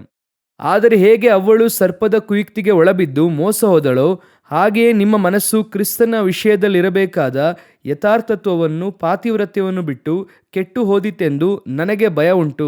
ಏನಂತೆ, ನಿಮ್ಮ ಮನಸ್ಸು ಕ್ರಿಸ್ತನ ವಿಷಯದಲ್ಲಿರಬೇಕಾದ ಯಥಾರ್ಥತ್ವವನ್ನು, ಪಾತಿವ್ರತ್ಯವನ್ನು ಬಿಟ್ಟು ಕೆಟ್ಟು ಹೋದಿತೆಂದು ನನಗೆ ಭಯ ಉಂಟು. ದೇವರು ಯಾಕೆ ಅದನ್ನು ಅಲ್ಲಿ ಕಂಪೇರ್ ಮಾಡಿ ಹೇಳಿ ಬರೆಯುತ್ತಾರೆ ಅಂದ್ರೆ, ಸರ್ಪ ಹೇಗೆ ಬಂದು ಅವಳನ್ನು ವಂಚಿಸಿತೋ ಅದನ್ನು ಉಪದೇಶಕ್ಕೆ ಈಕ್ವಲ್ ಆಗಿ ಹೇಳುತ್ತಾರೆ. ಯಾವ ಉಪದೇಶ? ಒಳಗೆ ನಾವು ಉಪದೇಶ ಕೊಡುತ್ತೇವೆ. ಅಂದ್ರೆ ತೋಟದ ಒಳಗೆ ದೇವರು ಆದಾಮನಿಗೆ ಒಂದು ಉಪದೇಶ ಕೊಟ್ಟಿದ್ದಾರೆ. ಏನು ಉಪದೇಶ ಕೊಟ್ಟಿದ್ದಾರೆ? ಇದನ್ನು ತಿನ್ನಬೇಡ, ಇದನ್ನು ತಿಂದರೆ ನೀನು ಮರಣ ಹೊಂದುವಿ. ಈ ತಿನ್ನುವುದು ಎನ್ನುವಂಥದ್ದು ಯಾವುದಕ್ಕೆ ಗುರುತಾಗಿದೆ ಅಂದ್ರೆ ಉಪದೇಶ. ಸೊ ತಿನ್ನುವಂಥದ್ದು ಯಾವುದಕ್ಕೆ ಗುರುತಾಗಿ ಸೂಚಿಸುತ್ತಾರೆ ಅಂದ್ರೆ ಉಪದೇಶಕ್ಕೆ. ಈಗ ದೇವರು ಹೇಳುತ್ತಾರೆ, ಈ ಉಪದೇಶವನ್ನು ನೀನು ತೆಗೆದುಕೊಳ್ಳಬೇಡ, ಈ ಉಪದೇಶವನ್ನು ತೆಗೆದುಕೊಳ್ಳುವುದಾದ್ರೆ ನಿನಗೆ ಮರಣ ಬರುತ್ತದೆ. ಸ್ಪಿರಿಚುವಲ್ ಮರಣದ ಕುರಿತು ದೇವರು ಹೇಳುತ್ತಿದ್ದಾರೆ. ಆದ್ದರಿಂದ ಅವನು ಹಣ್ಣು ತಿಂದ ಕೂಡಲೇ ಸಾಯಲಿಲ್ಲ, ಸತ್ತೇ ಸಾಯುವೆ. ಹಾಗಂದ್ರೆ ಏನಂದ್ರೆ, ನೀನು ಯಾವುದರಲ್ಲಿ ಸಾಯುತ್ತೆ ಅದರಲ್ಲಿ ಸತ್ಯ ಎಂಬುದಾಗಿ ಅರ್ಥ. ನಿನ್ನ ಆತ್ಮ ನರಕಕ್ಕೆ ಹೋಗುತ್ತದೆ ಎಂಬುದಾಗಿ ದೇವರು ಸ್ಪಿರಿಚುವಲ್ ಆಗಿ ಹೇಳುತ್ತಾರೆ. ಹಾಗಾದ್ರೆ ಮೊದಲನೆಯದಾಗಿ ತೋಟದ ಒಳಗೆ ಉಪದೇಶ ಕೊಡಲ್ಪಡುತ್ತದೆ. ಈ ಉಪದೇಶಕ್ಕೆ ಬದಲಾಗಿ ಹೊರಗಿನಿಂದ ಒಂದು ಉಪದೇಶ ಒಳಗೆ ಬರುತ್ತದೆ. ಆ ಉಪದೇಶ ಏನ್ ಹೇಳುತ್ತದೆ ಅಂದ್ರೆ ತಿನ್ನು ಎಂಬುದಾಗಿ ಹೇಳುತ್ತದೆ. ಇವರು ತಿನ್ನಬೇಡ ಎಂದು ಹೇಳುತ್ತದೆ, ಅದು ತಿನ್ನು ಎಂದು ಹೇಳುತ್ತದೆ. ಇವರು ಮರಣ ಹೊಂದುವಿ ಎಂಬುದಾಗಿ ಹೇಳುತ್ತಾರೆ, ಅವನು ಅದಕ್ಕೆ ಆಪೋಸಿಟ್ ಆಗಿ ಮರಣ ಹೊಂದುವುದಿಲ್ಲ ಎಂದು ಹೇಳುತ್ತಾನೆ. ಹಾಗೆ ಆಪೋಸಿಟ್ ಆದ ಉಪದೇಶ ಇದೇ ಗಲಾತ್ಯದವರಿಗೆ ಬರೆಯುವಾಗ ಪೌಲನು ಹೇಳುತ್ತಾರೆ, ನಾವು ನಿಮಗೆ ಒಂದು ಉಪದೇಶವನ್ನು ಕೊಟ್ಟಿರುವಾಗ ಆ ಉಪದೇಶವು ನಿತ್ಯ ಜೀವಕ್ಕೆ ನಡೆಸುವಂತದಾಗಿ ಇರುವಾಗ, ಆದರೆ ಬೇರೊಂದು ಉಪದೇಶ ಹೊರಗಿನಿಂದ ಬರುತ್ತದೆ. ಆ ಉಪದೇಶವು ನಾವು ನಿಮಗೆ ಹೇಳುತ್ತಾ ಇರುವಂಥ ಈ ಉಪದೇಶಕ್ಕೆ ತದ್ವಿರುದ್ಧವಾಗಿ ನಡೆಸುತ್ತಾ ಇದೆ. ಆದರೆ ಆ ಉಪದೇಶ ಮರಣಕ್ಕೆ ನೇರವಾಗಿ ನಡೆಸುವ ಉಪದೇಶ. ಸಭೆಗೆ ದೇವರು ಕೊಡುವಂಥ ಬಹಳ ಮುಖ್ಯವಾದ ಎಚ್ಚರಿಕೆಯಾಗಿ ನಾನು ನೋಡುತ್ತೇನೆ. ಅದು ಈ ಕಡೆಯ ಕಾಲದಲ್ಲಿ ಬಹಳ ಮುಖ್ಯವಾದ ಎಚ್ಚರಿಕೆ. ಪೌಲನು ಸ್ಪಷ್ಟವಾಗಿ ಹೇಳುತ್ತಾರೆ, ನಾನು ಹೋಗುತ್ತೇನೆ, ಮಂದೆಯನ್ನು ಕೆಡಿಸುವಂಥ ತೋಳಗಳು ಬರುತ್ತವೆ. ತೋಳ ಎನ್ನುವಂಥದ್ದು ಒಂದು ವಿಧವಾದ ಉಪದೇಶ, ಸುಳ್ಳು ಉಪದೇಶ. ಸುಳ್ಳು ಉಪದೇಶಕ್ಕೂ ಸುಳ್ಳು ಬೋಧಕರಿಗೂ ದೇವರು ತೋಳವನ್ನು ಗುರುತಾಗಿ ಹೇಳುತ್ತಾರೆ. ಆ ರೀತಿ ಇರುವಾಗ ಸಭೆಗೆ ಒಂದು ಉಪದೇಶವು ಕೊಡಲ್ಪಡುತ್ತದೆ, ಸತ್ಯವೇದದಿಂದ ದೇವರಾತ್ಮನ ಮೂಲಕವಾಗಿ ಕೊಡಲ್ಪಡುತ್ತದೆ. ಈ ಉಪದೇಶಕ್ಕೆ ತದ್ವಿರುದ್ಧವಾದಂಥ ಉಪದೇಶ ಹೊರಗೆ ಇದೆ. ಅದನ್ನೇ ನೀವು ಕೇರ್ಫುಲ್ ಆಗಿ ನೋಡಿಕೊಳ್ಳಬೇಕು. ಮುಂಚೆ ಎಲ್ಲ ಸಭೆಗೆ ಬರುವಾಗ, ಒಂದು 30 ವರ್ಷಗಳ ಹಿಂದೆ ನಾವೆಲ್ಲ ಸಭೆಯಲ್ಲಿರುವಾಗ ನಮಗೆ ಸುಳ್ಳು ಉಪದೇಶ ಬರಬೇಕಂದ್ರೆ ಎರಡು ಮಾರ್ಗ ಮಾತ್ರ ಇತ್ತು, ಎರಡೇ ಮಾರ್ಗ ಮಾತ್ರ ಇತ್ತು. ಒಂದು, ತಿಳಿಯದೆ ಸಭೆಯಲ್ಲಿ ಯಾರನ್ನಾದ್ರೂ ಮೇಲೆ ಹತ್ತಿಸುತ್ತಾರೆ, ಅಂದ್ರೆ ಯಾರೋ ರೆಕಮೆಂಡ್ ಮಾಡಿದಂತ ಪುಲ್ಪಿಟ್ ಮೇಲೆ ಹತ್ತಿಸುತ್ತಾರೆ. ಬರುವಂತ ವ್ಯಕ್ತಿ ಯಾವುದಾದ್ರೊಂದು ಸುಳ್ಳು ಉಪದೇಶವನ್ನು ಮಾತಾಡಿ ಹೋಗುತ್ತಾರೆ. ಆದ್ರೆ ಏನ್ ನಡೆಯಿತು ಅಂದ್ರೆ, ನಮಗೆ ಇದ್ದಂತ ಬೋಧಕರುಗಳು ಅವ್ರು ಏನ್ ಮಾಡ್ತಾ ಇದ್ರು ಅಂದ್ರೆ, ಇದು ಸುಳ್ಳು ಉಪದೇಶ ಎಂಬುದಾಗಿ ಗೊತ್ತಾದ ಕೂಡಲೇ ಅವತ್ತೇ ನಮಗೆ ಇದು ಸುಳ್ಳು ಉಪದೇಶ ಎಂಬುದಾಗಿ ಬೋಧಿಸುತ್ತಾ ಇದ್ರು. ಆ ಸುಳ್ಳು ಬೋಧಕರು ಹೋಗುತ್ತಾರೆ, ಅವತ್ತೇ ನಮಗೆ ಏನ್ ಮಾಡುತ್ತಾ ಇದ್ರು ಅಂದ್ರೆ, ಅವ್ರು ಸರಿ ಇಲ್ಲ, ಅವ್ರು ಸುಳ್ಳು ಉಪದೇಶ ಬೋಧಿಸಿದ್ದಾರೆ ಎಂದು ಹೇಳುತ್ತಿದ್ರು. ಎರಡನೆಯದಾಗಿ, ಸುಳ್ಳು ಉಪದೇಶ, ತಪ್ಪಾದ ಉಪದೇಶ ಬರಬೇಕಂದ್ರೆ ನಮಗೆ ಇನ್ನೊಂದೇ ಒಂದು ಮಾರ್ಗ ಇದ್ದದ್ದು. ಹೇಗಂದ್ರೆ, ಮನೆಗೆ ಇಬ್ಬಿಬ್ರಾಗಿ ಬರುತ್ತಾರೆ, ಬಂದು ಬೆಳಗ್ಗೆನೆ ಬರುತ್ತಾರೆ, ಒಂದು ಗುಂಪು ಬರುತ್ತದೆ. ಅವರು ಬಂದು ಹೇಳುತ್ತಾರೆ, ಯೇಸು ಕ್ರಿಸ್ತನು ದೇವರಲ್ಲ, ಮನುಷ್ಯನ ಮಾತ್ರ ಎಂದು. ಇನ್ನೊಂದು ಗುಂಪು ಬರುತ್ತದೆ, ತಂದೆಯಾಗಿರುವಂತಹ ದೇವರೆಂಬುದಾಗಿ ಇಲ್ಲ, ಯೇಸು ಕ್ರಿಸ್ತನು ಮಾತ್ರವೇ ಎಂದು ಹೇಳುತ್ತಾರೆ. ಇನ್ನೊಂದು ಗುಂಪು ಬರುತ್ತದೆ, ಯೇಸು ಕ್ರಿಸ್ತನು ಇಲ್ಲ, ತಂದೆಯಾದ ದೇವರಿಲ್ಲ, ಅವರಿಬ್ಬರು ಪರಲೋಕದಲ್ಲಿ ಇದ್ದಾರೆ, ಇಲ್ಲಿ ಬರೀ ದೇವರಾತ್ಮನು ಮಾತ್ರವೇ ಅಂತ ಹೇಳುತ್ತಾರೆ. ಈ ರೀತಿ ಸುಳ್ಳು ಉಪದೇಶ ಬರುವುದಕ್ಕೆ ಎರಡು ಮಾರ್ಗ ಮಾತ್ರ ಇತ್ತು. ಒಂದು, ಸಭೆಯಲ್ಲಿ ತಿಳಿಯದೆ ಬರುತ್ತಿತ್ತು, ಇಲ್ಲಾಂದ್ರೆ ಯಾರಾದ್ರೂ ಇಬ್ರು ಮುಂದೆ ನಮ್ಮ ಮನೆಗೆ ಹೇಳುತ್ತಾ ಇದ್ರು. ಆದ್ರೆ ಇವತ್ತು ಆ ರೀತಿಯಾಗಿಲ್ಲ. ಈ ಸುಳ್ಳು ಉಪದೇಶ ಎನ್ನುವಂಥದ್ದು ಈಗ ಅನೇಕ ವಿಧದಲ್ಲಿ ಬರುತ್ತದೆ. ಅದಕ್ಕೆ ಮೇನ್ ಕಾರಣ ನಿಮ್ಮ ಕೈಯಲ್ಲಿರುವಂತಹ ಸೆಲ್ಫೋನ್. ಇದರ ಮೂಲಕವಾಗಿ ಫೇಸ್ಬುಕ್ ಅಲ್ಲಿ, ವಾಟ್ಸಪ್ ಅಲ್ಲಿ, ಆಮೇಲೆ ಎಕ್ಸ್ ಜಾಲತಾಣದಲ್ಲಿ, ಯೂಟ್ಯೂಬ್ ಅಲ್ಲಿ ಅನೇಕ ಸುಳ್ಳು ಉಪದೇಶಗಳು ಬರುತ್ತವೆ. ಈಗ ಇರುವಂತಹ ಸಮಸ್ಯೆ ಏನೆಂಬುದಾಗಿ ನೋಡುವುದಾದರೆ, ಮುಂಚೆ ಎಲ್ಲ ಉಪದೇಶ ಕೊಡಬೇಕು ಅಥವಾ ಮಾತನಾಡಬೇಕು ಅಂದ್ರೆ ಸಭೆಯಲ್ಲಿ ಅವರು ವಿಶ್ವಾಸಿಯಾಗಿರಬೇಕು, ಅನೇಕ ವರ್ಷಗಳಿಂದ ಬರುತ್ತಿರಬೇಕು. ಆನಂತರ ಆ ಬೋಧಕರೊಂದಿಗೆ ಅವರು ಜೊತೆ ಸೇವಕರಾಗಿರಬೇಕು. ಆನಂತರ ಎಲ್ಲಾದ್ರೂ ಸ್ವಲ್ಪ ಓದ್ಬೇಕು.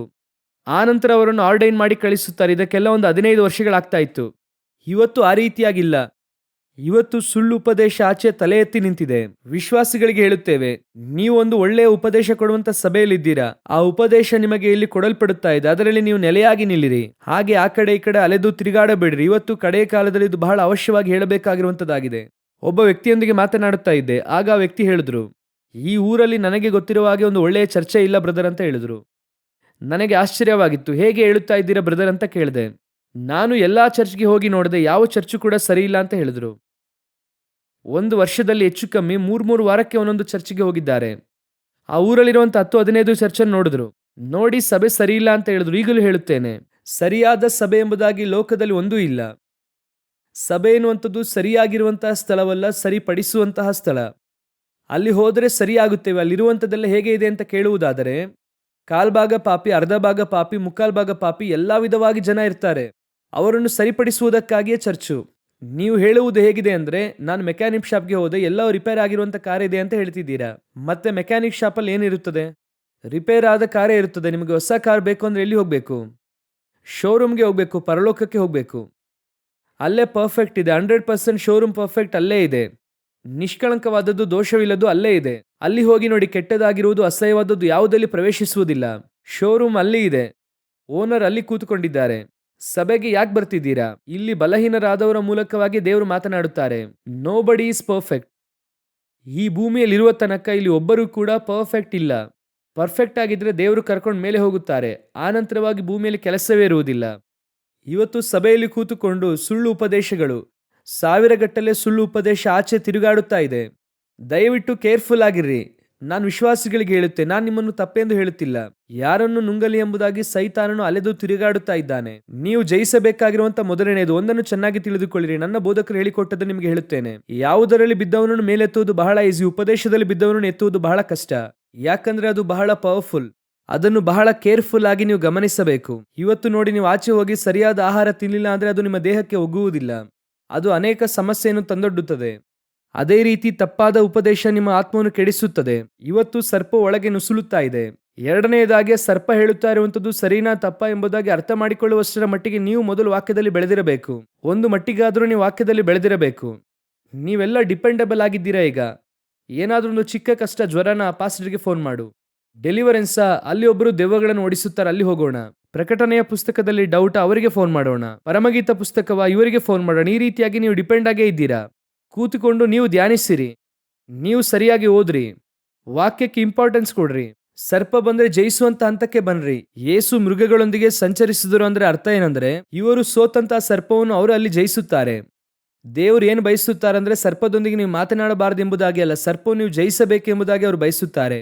ಅವರು ಸೈತಾನನ ತಲೆಯನ್ನು ಜಜ್ಜಿದರು, ನಮ್ಮೆಲ್ಲರಿಗೂ ಗೊತ್ತು. ಆದಿಕಾಂಡ 3:15 ಆದರೆ ಅವನನ್ನು ಸಾಯಿಸದೆ ಹಾಗೆ ಬಿಟ್ಟಿದ್ದಾರೆ. ಯಾಕೆ ಗೊತ್ತಾ? ತಲೆಯನ್ನು ಜಜ್ಜುವುದು ಅವರ ಕೆಲಸ, ಬಾಲವನ್ನು ಜಜ್ಜುವುದು ನಮ್ಮ ಕೆಲಸ. ಅದಕ್ಕಾಗಿಯೇ ದೇವರು ಅವನನ್ನು ಹಾಗೆ ಬಿಟ್ಟಿದ್ದಾರೆ. ಪ್ರಕಟಣೆಯ ಪುಸ್ತಕ 12 3-4 ವಾಕ್ಯವನ್ನು ಓದಿ ನೋಡಿರಿ. ಕೆಂಪಾದ ಮಹಾ ಘಟಸರ್ಪವು ಇತ್ತು, ಅದಕ್ಕೆ 7 ತಲೆಗಳು 10 ಕೊಂಬುಗಳು ಇದ್ದವು, ಅದರ ತಲೆಗಳ ಮೇಲೆ 7 ಮುಕುಟುಗಳಿದ್ದವು. ಅದರ ಬಾಲವು ಆಕಾಶದಲ್ಲಿರುವ ನಕ್ಷತ್ರಗಳೊಳಗೆ 1/3 ಭಾಗವನ್ನು ಎಳೆದು ಭೂಮಿಗೆ ಹಾಕಿತು. ಯಾಕೆ ಬಾಲ ಎಂಬುದಾಗಿದೆ ಗೊತ್ತಾ? ದೇವರು ತಲೆಯನ್ನು ಜಜ್ಜಿದ್ದಾರೆ. ಈಗ ಇರುವಂತದೆಲ್ಲ ಬಾಲ ಮಾತ್ರವೇ. ಯಾಕೆ ದೇವರು ಬಾಲವನ್ನು ಬಿಟ್ಟಿದ್ದಾರೆ ಅಂದ್ರೆ, ತಲೆಯನ್ನು ನಾನು ಜಜ್ಜಿದ್ದೇನೆ, ಬಾಲವನ್ನು ನೀನು ಜಜ್ಜಿ ಹಾಕು. ಆಗಲೇ ನಾನು ಜಯ ಹೊಂದಿ ತಂದೆಯ ಪಕ್ಕದಲ್ಲಿ ಕೂತ ಹಾಗೆ ನೀವು ಕೂಡ ಜಯ ಹೊಂದಿ ತಂದೆಯ ಪಕ್ಕದಲ್ಲಿ ಕೂರುವುದಕ್ಕೆ ಸಾಧ್ಯ. ಇವತ್ತು ಆ ಉಪದೇಶದ ಬಾಲವನ್ನು ಬಿಟ್ಟಿದ್ದಾರೆ. ಧೈರ್ಯವಾಗಿ ನಾವು ಉಪದೇಶದಲ್ಲಿ ಸ್ಟ್ರಾಂಗ್ ಆಗಿರಬೇಕು. ನಿಮಗೆ ಚೆನ್ನಾಗಿ ವಾಕ್ಯ ಗೊತ್ತಿರಬೇಕು. ನಾನು ಹೇಳುತ್ತೇನೆ, ಸುಳ್ಳು ಬೋಧಕರು ಬಂದ್ರೆ ಮನೆಯಲ್ಲಿ ಮಾತನಾಡಬೇಡಿ ಎಂದು ಹೇಳುತ್ತಾರೆ. ಅದು ಆ ಆತ್ಮದ ಸ್ಟ್ಯಾಂಡರ್ಡ್ ಅನುಸಾರವಾಗಿ. ಆದರೆ ನಾನೇನು ಬಯಸುತ್ತೇನೆ ಅಂದ್ರೆ, ಮಾತನಾಡಬೇಕು. ಯಾಕಂದ್ರೆ 2 ಆತ್ಮವನ್ನು ದೇವರು ಮನೆ ಬಳಿಗೆ ಕಳುಹಿಸುತ್ತಾರೆ. ಸುಳ್ಳು ಬೋಧಕರು ಬರುತ್ತಾರೆ, ಅವರೊಂದಿಗೆ ಮಾತನಾಡಿ ಅವರ ಆತ್ಮವನ್ನು ಪರಲೋಕದೆಡೆಗೆ ನಡೆಸುವುದಕ್ಕೆ ಒಳ್ಳೆಯ ಚಾನ್ಸ್ ಅದು. ಅವನು ದೇವರನ್ನು ಅಂಗೀಕರಿಸಿಕೊಳ್ಳದವನಾಗಿದ್ದಾನೆ ಅಥವಾ ತಪ್ಪಾಗಿ ಅರ್ಥೈಸಿಕೊಂಡಿದ್ದಾನೆ. ಅವರಿಗೆ ಅರ್ಥ ಮಾಡಿಸಬೇಕಾಗಿರುವುದು ನಮ್ಮ ಕೆಲಸ ತಾನೆ. ಇಲ್ಲಿ ಏನ್ ಸಮಸ್ಯೆ ಅಂದ್ರೆ, ವಿಶ್ವಾಸಿಗೆ ವಾಕ್ಯ ಸರಿಯಾಗಿ ಗೊತ್ತಿಲ್ಲ. ಸುಳ್ಳು ಬೋಧಕ ಹಾಗೆ 20 ವಾಕ್ಯವನ್ನು ಸಾಲಾಗಿ ಹೇಳುತ್ತಾನೆ. ನಿಮಗೆ 4 ವಾಕ್ಯಕ್ಕೆ ಮೇಲೆ ಬರುವುದಿಲ್ಲ. ನೀವು ದಯವಿಟ್ಟು ಇಂಥ ಕಾರ್ಯಗಳು ಎದುರಾದಾಗ ದಯವಿಟ್ಟು ನಿಮ್ಮನ್ನು ಕಾಪಾಡಿಕೊಳ್ಳಿರಿ. ಯವನಸ್ಥ ಮಕ್ಕಳ ಕುರಿತಾಗಿ ಹೆತ್ತವರಿಗೆ ಹೇಳುತ್ತೇನೆ, ಕಾಲೇಜ್ಗಳಲ್ಲಿ ಈ ರೀತಿಯಾಗಿ ಯವನಸ್ಥರನ್ನು ಹಿಡಿಯುವುದಕ್ಕೋಸ್ಕರವಾಗಿ ಅನೇಕ ಕಾರ್ಯಗಳನ್ನು ಮಾಡುತ್ತಾ ಇದ್ದಾರೆ, ಜಾಲತಾಣದಲ್ಲಿ ಇಟ್ಟಿದ್ದಾರೆ. ಕಡೆಯ ಕಾಲದಲ್ಲಿ ಜ್ಞಾನದಿಂದ ಮಾತನಾಡುತ್ತೇನೆ ಎಂಬುದಾಗಿ ಹೇಳಿ ಈ ಲಿಬ್ರಲ್ ಡಾಕ್ಟ್ರಿನ್ ಎಲ್ಲ ಅನೇಕ ಬಂದಿದೆ ಈಗ. ದಯವಿಟ್ಟು ಬಹಳ ಕೇರ್ಫುಲ್ ಆಗಿರ್ರಿ. ನಮ್ಮ ಯವನಸ್ಥ ಮಕ್ಕಳನ್ನು ಬೀಳಿಸುವುದಕ್ಕೆ ಜಾಲತಾಣದಲ್ಲಿ ಅನೇಕ ವಿಷಯಗಳನ್ನು ಇಟ್ಟಿದ್ದಾನೆ. ಇಲ್ಲಿ ಅನೇಕ ಯವನಸ್ಥರಿದ್ದೀರಾ. ಅನೇಕರು ಆನ್ಲೈನ್ ಅಲ್ಲಿ ಕೂತುಕೊಂಡು ಸರ್ಚ್ ಮಾಡುತ್ತಾ ಇದ್ದೇನೆ ಎಂಬುದಾಗಿ ಹೇಳುತ್ತಾರೆ. ಒಂದು ವಿಷಯವನ್ನು ಚೆನ್ನಾಗಿ ಅರ್ಥ ಮಾಡಿಕೊಳ್ಳಿ. ಅಗತ್ಯವಿಲ್ಲದೆ ಇರುವಂತ ಒಂದು ವಿಷಯ ಮನೆಯಲ್ಲಿದೆ ಅಂದ್ರೆ ಅದಕ್ಕೆ ಹೆಸರು ವೇಸ್ಟ್. ಅದಕ್ಕೆ ಏನ್ ಹೆಸರು? ವೇಸ್ಟ್. ಅಗತ್ಯವಿಲ್ಲದಾಗಿದ್ರೆ ಅದು ವೇಸ್ಟ್ ಅದು. ಅದೇ ರೀತಿ ನೀವು ಅಗತ್ಯವಿಲ್ಲದೆ ಇರುವಂತದನ್ನು ಓದುವುದು ವೇಸ್ಟ್. ಕೆಲವರೆಲ್ಲ ಸುಮ್ಮನೆ ಕೂತುಕೊಂಡು ನೋಡ್ತಾ ಇರೋದು. ಅವನು ಏನಾದರೂ ನೂತನವಾದ ಪ್ರಶ್ನೆಯನ್ನು ಕೇಳಿಬಿಡುತ್ತಾನೆ. ಸೈತಾನನ ಕೆಲಸ ಏನಂದ್ರೆ, ನಿಮ್ಮನ್ನು ಗಲಿಬಿಲಿಗೆ ಒಳಪಡಿಸುವುದಷ್ಟೇನೆ. ಅವನನ್ನು ನೀವು ಸ್ವೀಕರಿಸಬೇಕೆಂಬುದಾಗಿ ಅವನು ಎನಿಸುವುದಿಲ್ಲ. ಮೊದಲು ನಿಮ್ಮನ್ನು ಗಲಿಬಿಲಿಪಡಿಸುತ್ತಾನೆ. ಸೈತಾನನು ಬಂದು ಅವಳ ಬಳಿಯಲ್ಲಿ ಹೇಳಿದಂತ ಮಾತೇನು? ನೀನು ತಿನ್ನುವ ದಿನ ಸಾಯುವುದಿಲ್ಲ ಎಂಬುದಾಗಿ ಹೇಳುತ್ತಾನೆ. ಆಕೆಗೀಗ ಕನ್ಫ್ಯೂಷನ್ ಆಯಿತು. ಅವರು ಸಾಯುತ್ತೀಯಾ ಎಂಬುದಾಗಿ ಹೇಳಿದ್ದಾರೆ, ಇವನು ಸಾಯುವುದಿಲ್ಲ ಎಂಬುದಾಗಿ ಹೇಳುತ್ತಿದ್ದಾನೆ. ಈ ಸಂದೇಹ ಸಾಕು ಸೈತಾನ ನಿಮ್ಮನ್ನು ಎಳ್ಕೊಂಡು ಹೋಗೋದಕ್ಕೆ. ನೀವೇನು ಹೇಳಬೇಕು?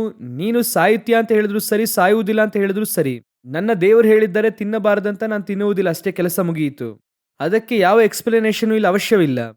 ಸೈತಾನನಿಗೆ ಯಾವ ಎಕ್ಸ್ಪ್ಲನೇಷನ್ ಕೊಡಬೇಕಾಗಿಲ್ಲ. ಅನೇಕ ಕಾರ್ಯಗಳನ್ನು ನೀವು ಓದಿದ್ದರಿಂದ ಅದೇ ವಾಕ್ಯ ಹೇಳುತ್ತದೆ. ಜ್ಞಾನ ಹೆಚ್ಚಾದಾಗ ನೋವು ಹೆಚ್ಚಾಗುತ್ತದೆ. ದಯವಿಟ್ಟು ಇಂತಹ ಸರ್ಪಗಳು ಬರುತ್ತದೆ, ನಿಮ್ಮ ಕುಟುಂಬವನ್ನು ಬೇಲಿ ಹಾಕಿ ಸಂರಕ್ಷಿಸಿಕೊಳ್ಳಿರಿ. ಅದೇ ಬಹಳ ಇಂಪಾರ್ಟೆಂಟ್. ತೋಟವನ್ನು ಕಾಯುವುದಕ್ಕೂ ವ್ಯವಸಾಯ ಮಾಡುವುದಕ್ಕೂ ಇಟ್ಟರು. ಸರ್ಪವನ್ನು ಒಳಗೆ ಬಿಟ್ಟು ಆಚೆ ಓಡಿಸುವುದೆನ್ನುವಂಥದ್ದು ಎರಡನೇದಾಗಿ. ಒಳಗೆ ಬರದಂತೆ ತಡೆಯುವುದೇ ಫಸ್ಟ್.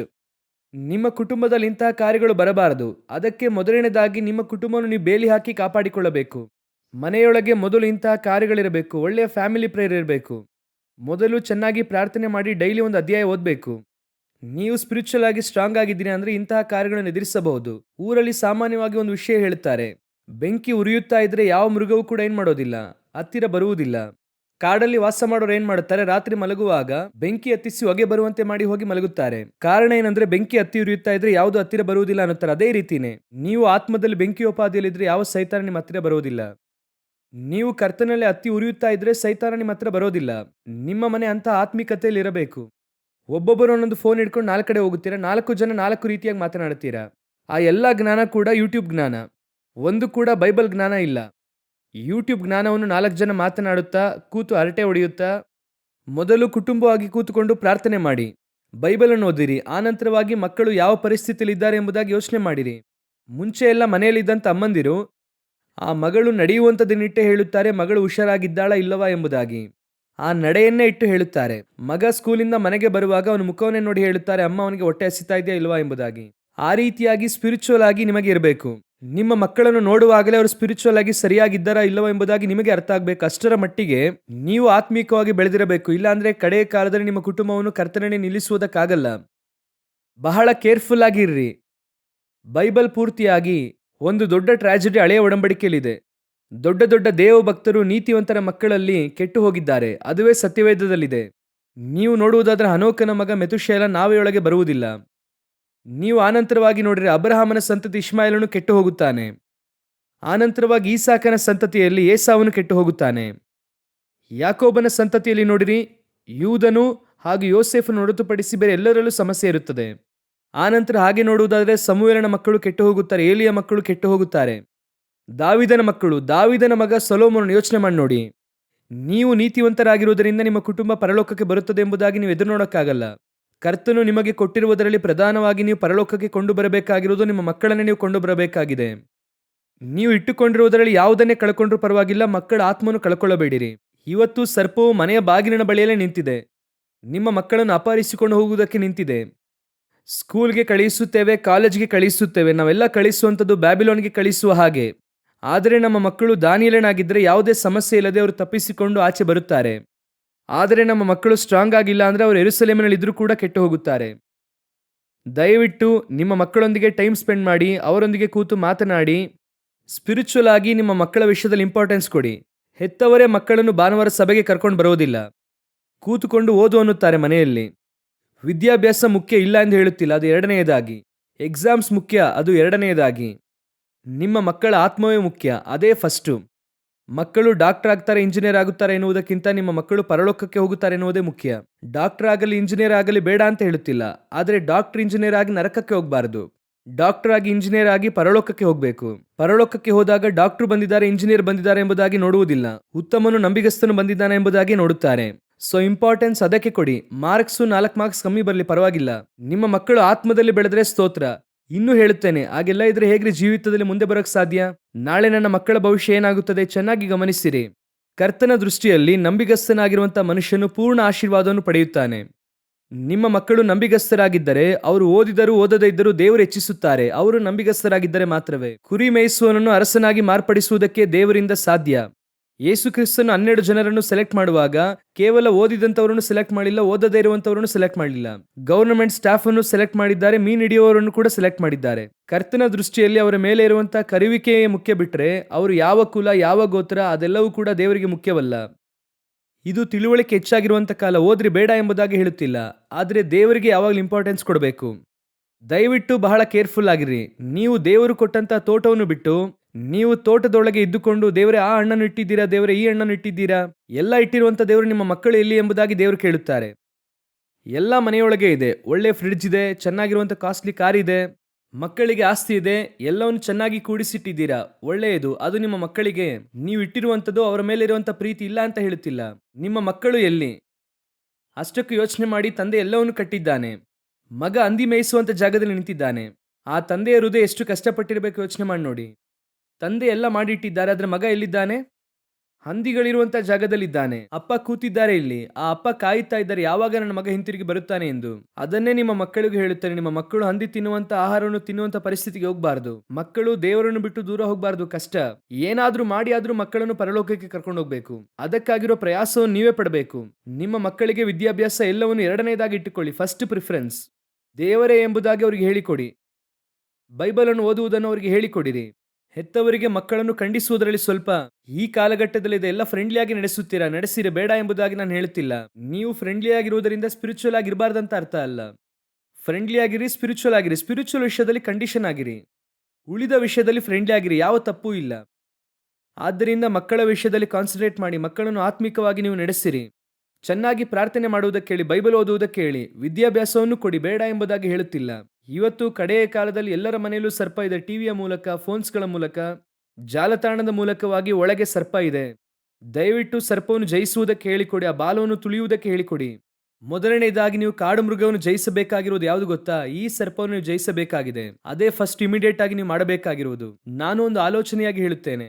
ನಿಮ್ಮ ಮನೆಯಲ್ಲಿ ಹೋಗಿ ಇವತ್ತು ನೀವು ಕುಟುಂಬ ಪ್ರಾರ್ಥನೆಯನ್ನು ಆರಂಭಿಸಿರಿ. ಮಾಡದೇ ಇರುವಂತವರು, ಮಾಡುವಂತವರು ದೇವರಿಗೆ ಸ್ತೋತ್ರ. ಮಾಡದೇ ಇರುವಂತವ್ರು ಆರಂಭಿಸಿರಿ. ಒಂದು ಅರ್ಧ ಗಂಟೆನೆ, ಹಾಫ್ ಅನ್ ಅವರ್, ಒಂದು ಅರ್ಧ ಗಂಟೆ ಕೂಡ ದೇವರಿಗೆ ಸಮಯ ಕೊಡದೇ ಇರುವಂತ ಕುಟುಂಬವನ್ನು ದೇವರು ಯಾಕೆ 24 ಅವರ್ಸ್ ಪರಲೋಕದಲ್ಲಿ ಇಡಬೇಕೆಂಬುದಾಗಿ ಯೋಚನೆ ಮಾಡಿ ನೋಡಿ. ಒಂದು ಅರ್ಧ ಗಂಟೆ ಕೂಡ ದೇವರಿಗೆ ಕೊಡುವುದಕ್ಕಾಗಲ್ಲ. ಸ್ವಲ್ಪದರಲ್ಲಿ ನಂಬಿಗಸ್ತರಾಗಿದ್ರೆ ದೇವರು ಅನೇಕದಲ್ಲಿ ಅಧಿಕಾರಿಯಾಗಿಡುತ್ತಾರೆ. ನೀವು ಒಂದು ಅರ್ಧ ಗಂಟೆ ಕೂಡ ದೇವರಿಗೆ ಟೈಮ್ ಕೊಡ್ಲಿಲ್ಲ, ಆದ್ದರಿಂದ ಸ್ವಲ್ಪದರಲ್ಲಿ ನಂಬಿಗಸ್ತನಾಗಿದ್ರೆ ಅನೇಕವುಗಳ ಮೇಲೆ ಅಧಿಕಾರಿಯಾಗಿಡುತ್ತಾರೆ. ಡೈಲಿ ಮನೆಯಲ್ಲಿ ಒಂದು ಅರ್ಧ ಗಂಟೆ ದೇವರಿಗೋಸ್ಕರವಾಗಿ ಕೊಡಿ. ದಯವಿಟ್ಟು ನಿಮ್ಮ ಕುಟುಂಬವನ್ನು ನೋಡಿ, ಅವರನ್ನು ಹೇಗೆ ದೇವರಲ್ಲಿ ನಡೆಸಬೇಕು ಎಂಬುದಾಗಿ ನೋಡಿರಿ, ಕಾಪಾಡಿರಿ. ನಿಮ್ಮ ಇಡೀ ಕುಟುಂಬ ದೇವರ ಬರುವಿಕೆಯಲ್ಲಿ ಹೋಗಬೇಕು. ಹಾಲೆಲೂಯ. ಇಲ್ಲ ಅಂದ್ರೆ ಸರ್ಪ ಎಳ್ಕೊಂಡು ಹೋಗುತ್ತದೆ. ಎರಡನೇದಾಗಿ ನಾವು ಓದುವವರಾಗೋಣ. ಎರಡನೆಯದಾಗಿ 1 ಸಮುವೇಲನ ಪುಸ್ತಕ 17ನೇ ಅಧ್ಯಾಯ 34ನೇ ವಾಕ್ಯ ಓದಿರಿ. 1 ಸಮುವೇಲ 17:34. ಆಗ ದಾವೀದನು ಅವನಿಗೆ, ನಿನ್ನ ಸೇವಕನಾದ ನಾನು ನನ್ನ ತಂದೆಯ ಕುರಿಗಳನ್ನು ಕಾಯುತ್ತಿದ್ದಾಗ ಸಿಂಹವಾಗಲಿ ಕರಡಿಯಾಗಲಿ ಬಂದು ಹಿಂಡಿನಲ್ಲಿನ ಕುರಿಮರಿಯನ್ನು ಹಿಡಿದುಕೊಂಡು ಹೋಗಲು ನಾನು ಒಡನೆ ಅದನ್ನು ಬೆನ್ನಟ್ಟಿ ಹೊಡೆದು ಕುರಿಮರಿಯನ್ನು ಕಿತ್ತುಕೊಳ್ಳುತ್ತಿದ್ದೆನು. ಅದು ಹಿಂದಿರುಗಿ ನನ್ನ ಮೇಲೆ ಬಿದ್ದರೆ ಅದನ್ನು ಗದ್ದ ಹಿಡಿದು ಬಡಿದು ಕೊಂದು ಹಾಕುತ್ತಿದ್ದೆನು. ಸುಂದರವಾಗಿ ದೇವರು ದಾವೀದನ ಕುರಿತು ಹೇಳುತ್ತಾರೆ. ದಾವೀದನು ಮಾಡುವಂತ ಒಂದೊಂದು ಯುದ್ಧವು ಕರ್ತನ ಯುದ್ಧ ಎಂದು ಹೇಳುತ್ತಾರೆ. ದಾವೀದನ ಜೀವಿತದಲ್ಲಿ ನಡೆಯುವಂತ ಎಲ್ಲಾ ವಿಷಯವನ್ನು ಗಮನಿಸಿ ನೋಡುವುದಾದ್ರೆ ಯೇಸು ಕ್ರಿಸ್ತನಿಗೆ ರಿಸೆಂಬ್ಲೆನ್ಸ್ ಆಗಿ ಇರುತ್ತದೆ. ಅವನು ಒಂದು ಕುರಿಯ ಕುರಿತು ಮಾತನಾಡುತ್ತಾನೆ. ಯೇಸು ಕೂಡ ತಪ್ಪಿ ಹೋದ ಒಂದು ಕುರಿಯ ಕುರಿತು ಹೇಳುತ್ತಾರೆ. ಅದನ್ನು ಹುಡುಕುವುದಕ್ಕಾಗಿಯೂ ರಕ್ಷಿಸುವುದಕ್ಕಾಗಿ ನಾನು ಬಂದೆ ಎಂಬುದಾಗಿ ಹೇಳುತ್ತಾರೆ. ದಾವೀದನು ಇಲ್ಲಿ ಹೇಳುತ್ತಾರೆ, ಏನ್ ಹೇಳುತ್ತಾರೆ ಅಂದ್ರೆ, ಒಂದು ಕುರಿಯನ್ನು ಒಂದು ಬಾರಿ ಸಿಂಹ ಹಾಗೂ ಕರಡಿಯು ಹಿಡಿದುಕೊಂಡು ಹೋಯಿತು. ಯಾರ ಕುರಿಯನ್ನು? ತಂದೆಯ ಕುರಿಯನ್ನು. ಸೊ ತಂದೆಯ ಕುರಿಯನ್ನು ಸಭೆಯಲ್ಲಿರುವಂತಹ ಒಬ್ಬ ವಿಶ್ವಾಸಿಯೋ ಅಥವಾ ನಿಮ್ಮ ಮನೆಯಲ್ಲಿರುವಂತಹ ಒಂದು ಆತ್ಮವನ್ನು ಸಿಂಹ ಹಾಗೂ ಕರಡಿ ಹಿಡಿದುಕೊಂಡು ಹೋಗುತ್ತದೆ ಎಂಬುದಾಗಿ ನಾವು ನೋಡಿದೆವು. ಎರಡನೆಯದಾಗಿ ಇವತ್ತು ಇರುವಂಥದ್ದು, ಎರಡನೆಯದಾಗಿ ಸಭೆಯಲ್ಲಿ ವಿಶ್ವಾಸಿಗಳಲ್ಲಿ ಕಾಣಲ್ಪಡುವಂತಹ ಒಂದು ಸ್ಪಿರಿಟ್ ಅಥವಾ ಎರಡನೆಯ ಮೃಗ ನೀವು ಜಯಿಸಬೇಕಾಗಿರುವಂಥದ್ದು ಏನು ಅಂತ ಕೇಳಿದ್ರೆ ಆ ಸಿಂಹದ ಸ್ಪಿರಿಟ್. ಸಿಂಹ ಅಂದ್ರೆ ನಿಮ್ಮೆಲ್ಲರಿಗೂ ಗೊತ್ತು, ಸೈತಾನ ಎಂಬುದಾಗಿ ಹೇಳುತ್ತೇವೆ. ಸರ್ಪ ಎನ್ನುವುದು ಸೈತಾನ, ಆದ್ರೆ ಅದರಿಂದ ಯಾವುದು ಕ್ರಿಯೆ ಮಾಡುತ್ತದೆ ಎಂಬುದಾಗಿ ನೋಡಬೇಕು. ಸರ್ಪ ಸುಳ್ಳು ಉಪದೇಶ ಎಂಬುದಾಗಿ ನೋಡಿದ್ವಿ. ಅದೇ ರೀತಿಯಾಗಿ ಸಿಂಹ ಕೂಡ ಯಾರನ್ನು ನುಂಗಲಿ ಎಂಬುದಾಗಿ ಗರ್ಜಿಸುವ ಸಿಂಹದ ಉಪಾಧಿಯಲ್ಲಿ ತಿರುಗಾಡುತ್ತಾ ಇದ್ದಾನೆ ಎಂಬುದಾಗಿ ಇದೆ. ಆದರೆ ಸಿಂಹದಿಂದ ಯಾವ ವಿಧವಾದ ಕ್ರಿಯೆ ಮಾಡುತ್ತದೆ ಅಂತ ಕೇಳುವುದಾದರೆ ಓದಿರಿ, ಪ್ರಕಟಣೆಯ ಪುಸ್ತಕ 13ನೇ ಅಧ್ಯಾಯ 5ನೇ ವಾಕ್ಯವನ್ನು ಓದಿರಿ. ಬಡಾಯಿ ಮಾತುಗಳನ್ನು, ದೂಷಣೆಯ ಮಾತುಗಳನ್ನು ಆಡುವ ಬಾಯಿ ಅದಕ್ಕೆ ಕೊಡಲ್ಪಟ್ಟಿತು. ನಾವು ಯಾಕೆ ಈ ಬಾಯಿಯನ್ನು ನೋಡುತ್ತಾ ಇದ್ದೇವೆ ಗೊತ್ತಾ? ಬಡಾಯಿ ಮಾತುಗಳು ಮತ್ತು ದೂಷಣೆ ಮಾತುಗಳೆಂಬುದಾಗಿದೆ ಅಲ್ವಾ? ಇದನ್ನು ಯಾಕೆ ನಾವು ನೋಡುತ್ತೇವೆ ಗೊತ್ತಾ? ಅದೇ 13ನೇ ಅಧ್ಯಾಯ 2ನೇ ವಾಕ್ಯ ನೋಡಿರಿ. ಅದರ ಕಾಲುಗಳು ಕರಡಿಯ ಕಾಲುಗಳಂತೆಯೂ ಅದರ ಬಾಯಿ ಸಿಂಹದ ಬಾಯಿಯಂತೆಯೂ ಇದ್ದವು. ಅದರ ಬಾಯಿಯು ಹೇಗಿತ್ತಂತೆ? ಸಿಂಹದ ಬಾಯಿಯಂತೆ ಇತ್ತು. ದಾವೀದನು ಯಾವುದರ ಬಾಯಿಂದ ತಪ್ಪಿಸಿದನು? ಏನನ್ನು ತಪ್ಪಿಸಿದನು? ಕುರಿಯನ್ನು ತಪ್ಪಿಸಿದನು. ಕುರಿ ಎನ್ನುವಂಥದ್ದು ಆತ್ಮಗಳಿಗೆ ಸಂಬಂಧಪಟ್ಟಂತದ್ದಾಗಿದೆ, ವಿಶ್ವಾಸಿಯಾಗಿದೆ. ಹಾಗಾದರೆ ಸಿಂಹದ ಬಾಯಿಂದ ತಪ್ಪಿಸಿದೆ. ಸಿಂಹದ ಬಾಯಿ ಅಂದ್ರೆ ಅರ್ಥ ಏನೆಂಬುದಾಗಿ ನೋಡುವುದಾದರೆ ಬಡಾಯಿ ಮಾತುಗಳನ್ನು, ದೂಷಣೆಯ ಮಾತುಗಳನ್ನು ಮಾತನಾಡುವ ಬಾಯಿ ಎಂಬುದಾಗಿ ಇದೆ. ಈ ಎರಡು ಕಾರ್ಯಗಳು ಈ ಕಡೆಯ ಕಾಲದಲ್ಲಿ ಬಹಳ ಅಧಿಕವಾಗಿ ಇದೆ. ಒಂದು ಹೆಮ್ಮೆ, ಇನ್ನೊಂದು ದೂಷಣೆ. ಮೊದಲು ಹೆಮ್ಮೆಯನ್ನು ತೆಗೆದುಕೊಳ್ಳುವುದಾದರೆ ಸಭೆ ಇವತ್ತು ಚಿಕ್ಕ ಚಿಕ್ಕ ವಿಷಯಗಳಿಂದ ಅದು ಕೃಪೆಯನ್ನು ದಾಟಿ ಹೆಮ್ಮೆಗೆ ಹೋಗುತ್ತಾ ಇದೆ. ಕೃಪೆ ಎನ್ನುವಂಥದ್ದು ಒಂದು ಉಪದೇಶವನ್ನಾಗಿ ಇಟ್ಟುಕೊಂಡಿದ್ದಾರೆ ಬಿಟ್ರೆ ಹೆಮ್ಮೆಯೇ ಪ್ರಧಾನವಾಗಿ ಇದೆ. ಹೆಮ್ಮೆಯಾದ ಕಾರ್ಯಗಳನ್ನು ಮಾತನಾಡಿ ಕಡೆಯದಾಗಿ ಒಂದು ಟ್ಯಾಗ್ ಹಾಕಿದ ಹಾಗೆ ಎಲ್ಲ ಕೃಪೆ ಎಂಬುದಾಗಿ ಹೇಳಿ ಹೋಗುತ್ತಾರೆ. ಆದರೆ ಹೇಳುವಾಗ ನೋಡುವುದಾದರೆ ಹಾಗೆ ಭಯಂಕರವಾಗಿ ಹೆಮ್ಮೆಯಿಂದ ಇರುತ್ತದೆ. ಇವತ್ತು ಒಂದು ಸಭೆ ಸ್ಥಾಪಿಸುವುದರಲ್ಲಿ ಆರಂಭಿಸಿ ಒಬ್ಬ ವಿಶ್ವಾಸಿ ಬೆಳೆಯುವ ತನಕ ಯಾವುದೋ ಒಂದು ವಿಷಯದಲ್ಲಿ ಹೆಮ್ಮೆ ಇಣಿಕಿ ನೋಡುತ್ತಾ ಇದೆ ಒಳಗಿನಿಂದ. ಚೆನ್ನಾಗಿ ಗಮನಿಸಿರಿ, ಯೇಸು ಪರಲೋಕಕ್ಕೆ ಆರೋಹಣವಾದ ಅಂದಿನಿಂದ ಇಂದಿನ ತನಕ 2000 ವರ್ಷಗಳಿಂದ ಎಷ್ಟೋ ಸ್ಥಾಪನೆಗಳು ರೂಪುಗೊಂಡವು, ಎಷ್ಟೋ ಸಭೆಗಳು ರೂಪುಗೊಂಡವು, ಅನೇಕ ಕಾಣದೆ ಹೋದವು. ನಾವು ಆದಿಕಾಲದಲ್ಲಿ ನೋಡಿದಂತೆ ಎಷ್ಟೋ ಕಾರ್ಯಗಳು ಇವತ್ತು ಇಲ್ಲ. ಈಗ ನೋಡಿರಿ, ಎಫೆಸ, ಸ್ಮುರ್ನ ಎಂಬುದಾಗೆಲ್ಲ ಓದುತ್ತೇವಲ್ಲ. ಸ್ಮುರ್ನ ಹಾಗೂ ಫಿಲಿಡೆಲ್ಫಿಯಾ ಸಭೆಗೆ ದೇವರು ಹೇಳುತ್ತಾರೆ ಯಾವುದೇ ಕೊರತೆ ಇಲ್ಲದ ಸಭೆ ಎಂದು ಹೊಗಳುತ್ತಾರೆ. ಇವತ್ತು ಸ್ಮುರ್ನಾದಲ್ಲೂ ಸಭೆ ಇಲ್ಲ, ಫಿಲಿಡೆಲ್ಫಿಯಲ್ಲೂ ಸಭೆ ಇಲ್ಲ, ಟರ್ಕಿಯಲ್ಲಿ ಎಲ್ಲ ಹೋಯಿತು. ಆದ್ದರಿಂದ ನಾನು ಹೇಳುತ್ತೇನೆ, ಅದರಲ್ಲಿ ನಮಗೆ ಹೆಮ್ಮೆ ಇರಬಾರದು, ಆ ಹೆಸರಿನಲ್ಲಿ ಹೆಮ್ಮೆ ಇರಬಾರದು. ಎಲ್ಲಿ ಇದ್ದರೂ ದೇವರು ನಿಮ್ಮೊಂದಿಗೆ ಇದ್ದಾರೆ ಎನ್ನುವಂಥದ್ದೇ ಹೆಮ್ಮೆ. ಇಲ್ಲಿ ಬರುತ್ತದೆ, ದೇವರು ನಿಮ್ಮನ್ನು ಆಶೀರ್ವದಿಸುತ್ತಾರೆ. ಆಶೀರ್ವಾದ ಬಂದ ಕೂಡಲೇ ಕರ್ತನು ಆಶೀರ್ವದಿಸುತ್ತಾರೆ ಎನ್ನುವಂಥ ಆ ಭಾವನೆ ಹೋಗಿ ನೆಕ್ಸ್ಟ್ ನಿಮ್ಮಲ್ಲಿ ಇಣಿಕಿ ನೋಡುವಂಥ ಇನ್ನೊಂದು ಹೆಮ್ಮೆ ಏನಂದರೆ ಟ್ಯಾಲೆಂಟ್, ನನ್ನ ತಲಾಂತು. ಜೊತೆಯಲ್ಲಿ ಹೇಳುತ್ತಾರೆ ಇದು ದೇವರ ಕೃಪೆ. ಯಾವುದೇ ಒಂದು ನಿಮ್ಮ ಒಳಗೆ ಬರುತ್ತದೆ ಅಂದರೆ ಅದು ದೇವರ ದಯೆಯಿಂದ ನಡೆಯುತ್ತದೆ ಅಷ್ಟೇನೆ. ಆ ಹೆಮ್ಮೆ ಇಲ್ಲಿ ಏನು ಮಾಡುತ್ತದೆ ಗೊತ್ತಾ? ಅದು ಬಹಳ ಡೇಂಜರ್ ಆದಂತಹ ವಿಷಯ. ಕರ್ತನು ಎದುರಿಸುವಂತ ಬಹಳ ಮುಖ್ಯವಾದ ವಿಷಯಗಳಲ್ಲಿ ಒಂದು ಹೆಮ್ಮೆ. ಗರ್ವ ಪಡುವವನು ದೇವರೇನ್ ಮಾಡುತ್ತಾರೆ? ಎದುರಿಸಿ ನಿಲ್ಲುತ್ತಾನೆ ಎಂಬುದಾಗಿ ಇದೆ. ಇವತ್ತು ಈ ಹೆಮ್ಮೆಯು ಅಧಿಕವಾಗುತ್ತಲೇ ಇದೆ, ಹಾಗೆ ಸ್ವಲ್ಪ ಸ್ವಲ್ಪವಾಗಿ. ಹಾಗೆ ಮಕ್ಕಳ ವಿದ್ಯಾಭ್ಯಾಸದ ಕುರಿತಾಗಿ ಹೆಮ್ಮೆ ಇದೆ. ಅವರು ಮಾಡುವ ಕೆಲಸದಲ್ಲಿ ಹೆಮ್ಮೆ ಇದೆ. ಚೆನ್ನಾಗಿ ಗಮನಿಸಿರಿ. ಎಷ್ಟೇ ಶ್ರೀಮಂತನಾಗಿದ್ದು ಸೋದೋಮಿನಲ್ಲಿ ಇರುವುದಕ್ಕಿಂತಲೂ ಕಾನಾನಲ್ಲಿ ಬಡವನಾಗಿರುವುದೇ ಲೇಸು. ಇವತ್ತು ಅನೇಕರಲ್ಲಿ ಏನು ಗೊತ್ತಾ, ವಿದ್ಯಾಭ್ಯಾಸದ ಕುರಿತಾಗಿ ಹೆಮ್ಮೆ ಇದೆ, ಆದರೆ ಯಾವುದರಲ್ಲೂ ಕೂಡ ನಮಗೆ ಹೆಮ್ಮೆ ಎನ್ನುವಂಥದ್ದು ಇರಬಾರದು. ಒಂದು ದೊಡ್ಡ ಸ್ಥಾನದಲ್ಲೂ ದೇವರಿಂದ ಕೂರಿಸುವುದಕ್ಕೆ ಸಾಧ್ಯ. ಅದೇ ರೀತಿ ತಿಪ್ಪೆಯಿಂದ ಎತ್ತಿ ರಾಜರ ಮುಂದೆ ಕುಳ್ಳರಿಸುವುದಕ್ಕೆ ದೇವರು ಶಕ್ತನಾಗಿದ್ದಾರೆ. ಆ ಒಂದು ವಿಷಯದಲ್ಲಿ ದಾವೀದನು ತಪ್ಪಿಸಿಕೊಂಡು ಹೋಗುತ್ತಾ ಇರುತ್ತಾರೆ. ಎಲ್ಲೇ ಹೋಗಿ ಕೂರಿಸಿದರೂ ಅವರು ಒಂದು ವಿಷಯವನ್ನು ಮಾತ್ರ ಮನಸ್ಸನ್ನು ಇಟ್ಟುಕೊಂಡಿರುತ್ತಾರೆ. ದೇವರೇ ಇದುವರೆಗೂ ನಮ್ಮನ್ನು ಕರೆದುಕೊಂಡು ಬರುವುದಕ್ಕೆ ನಾನು ನನ್ನ ಕುಟುಂಬದವರು ಎಷ್ಟು ಮಾತ್ರದವರು. ಆ ಥಾಟ್ ಅವರಲ್ಲಿ ಯಾವಾಗಲೂ ಇರುತ್ತದೆ. ಮುಂದೆ ಹೋಗುತ್ತಾ ಇರುತ್ತಾರೆ.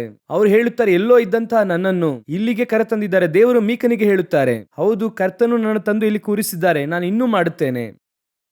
ಆ ಥಾಟು ಮೈಂಡ್ಗೆ ಹತ್ತಬಾರದು. ಅದುವೇ ದಾವೀದನಲ್ಲಿದ್ದಂತಹ ದೊಡ್ಡ ಪ್ಲಸ್ಸು.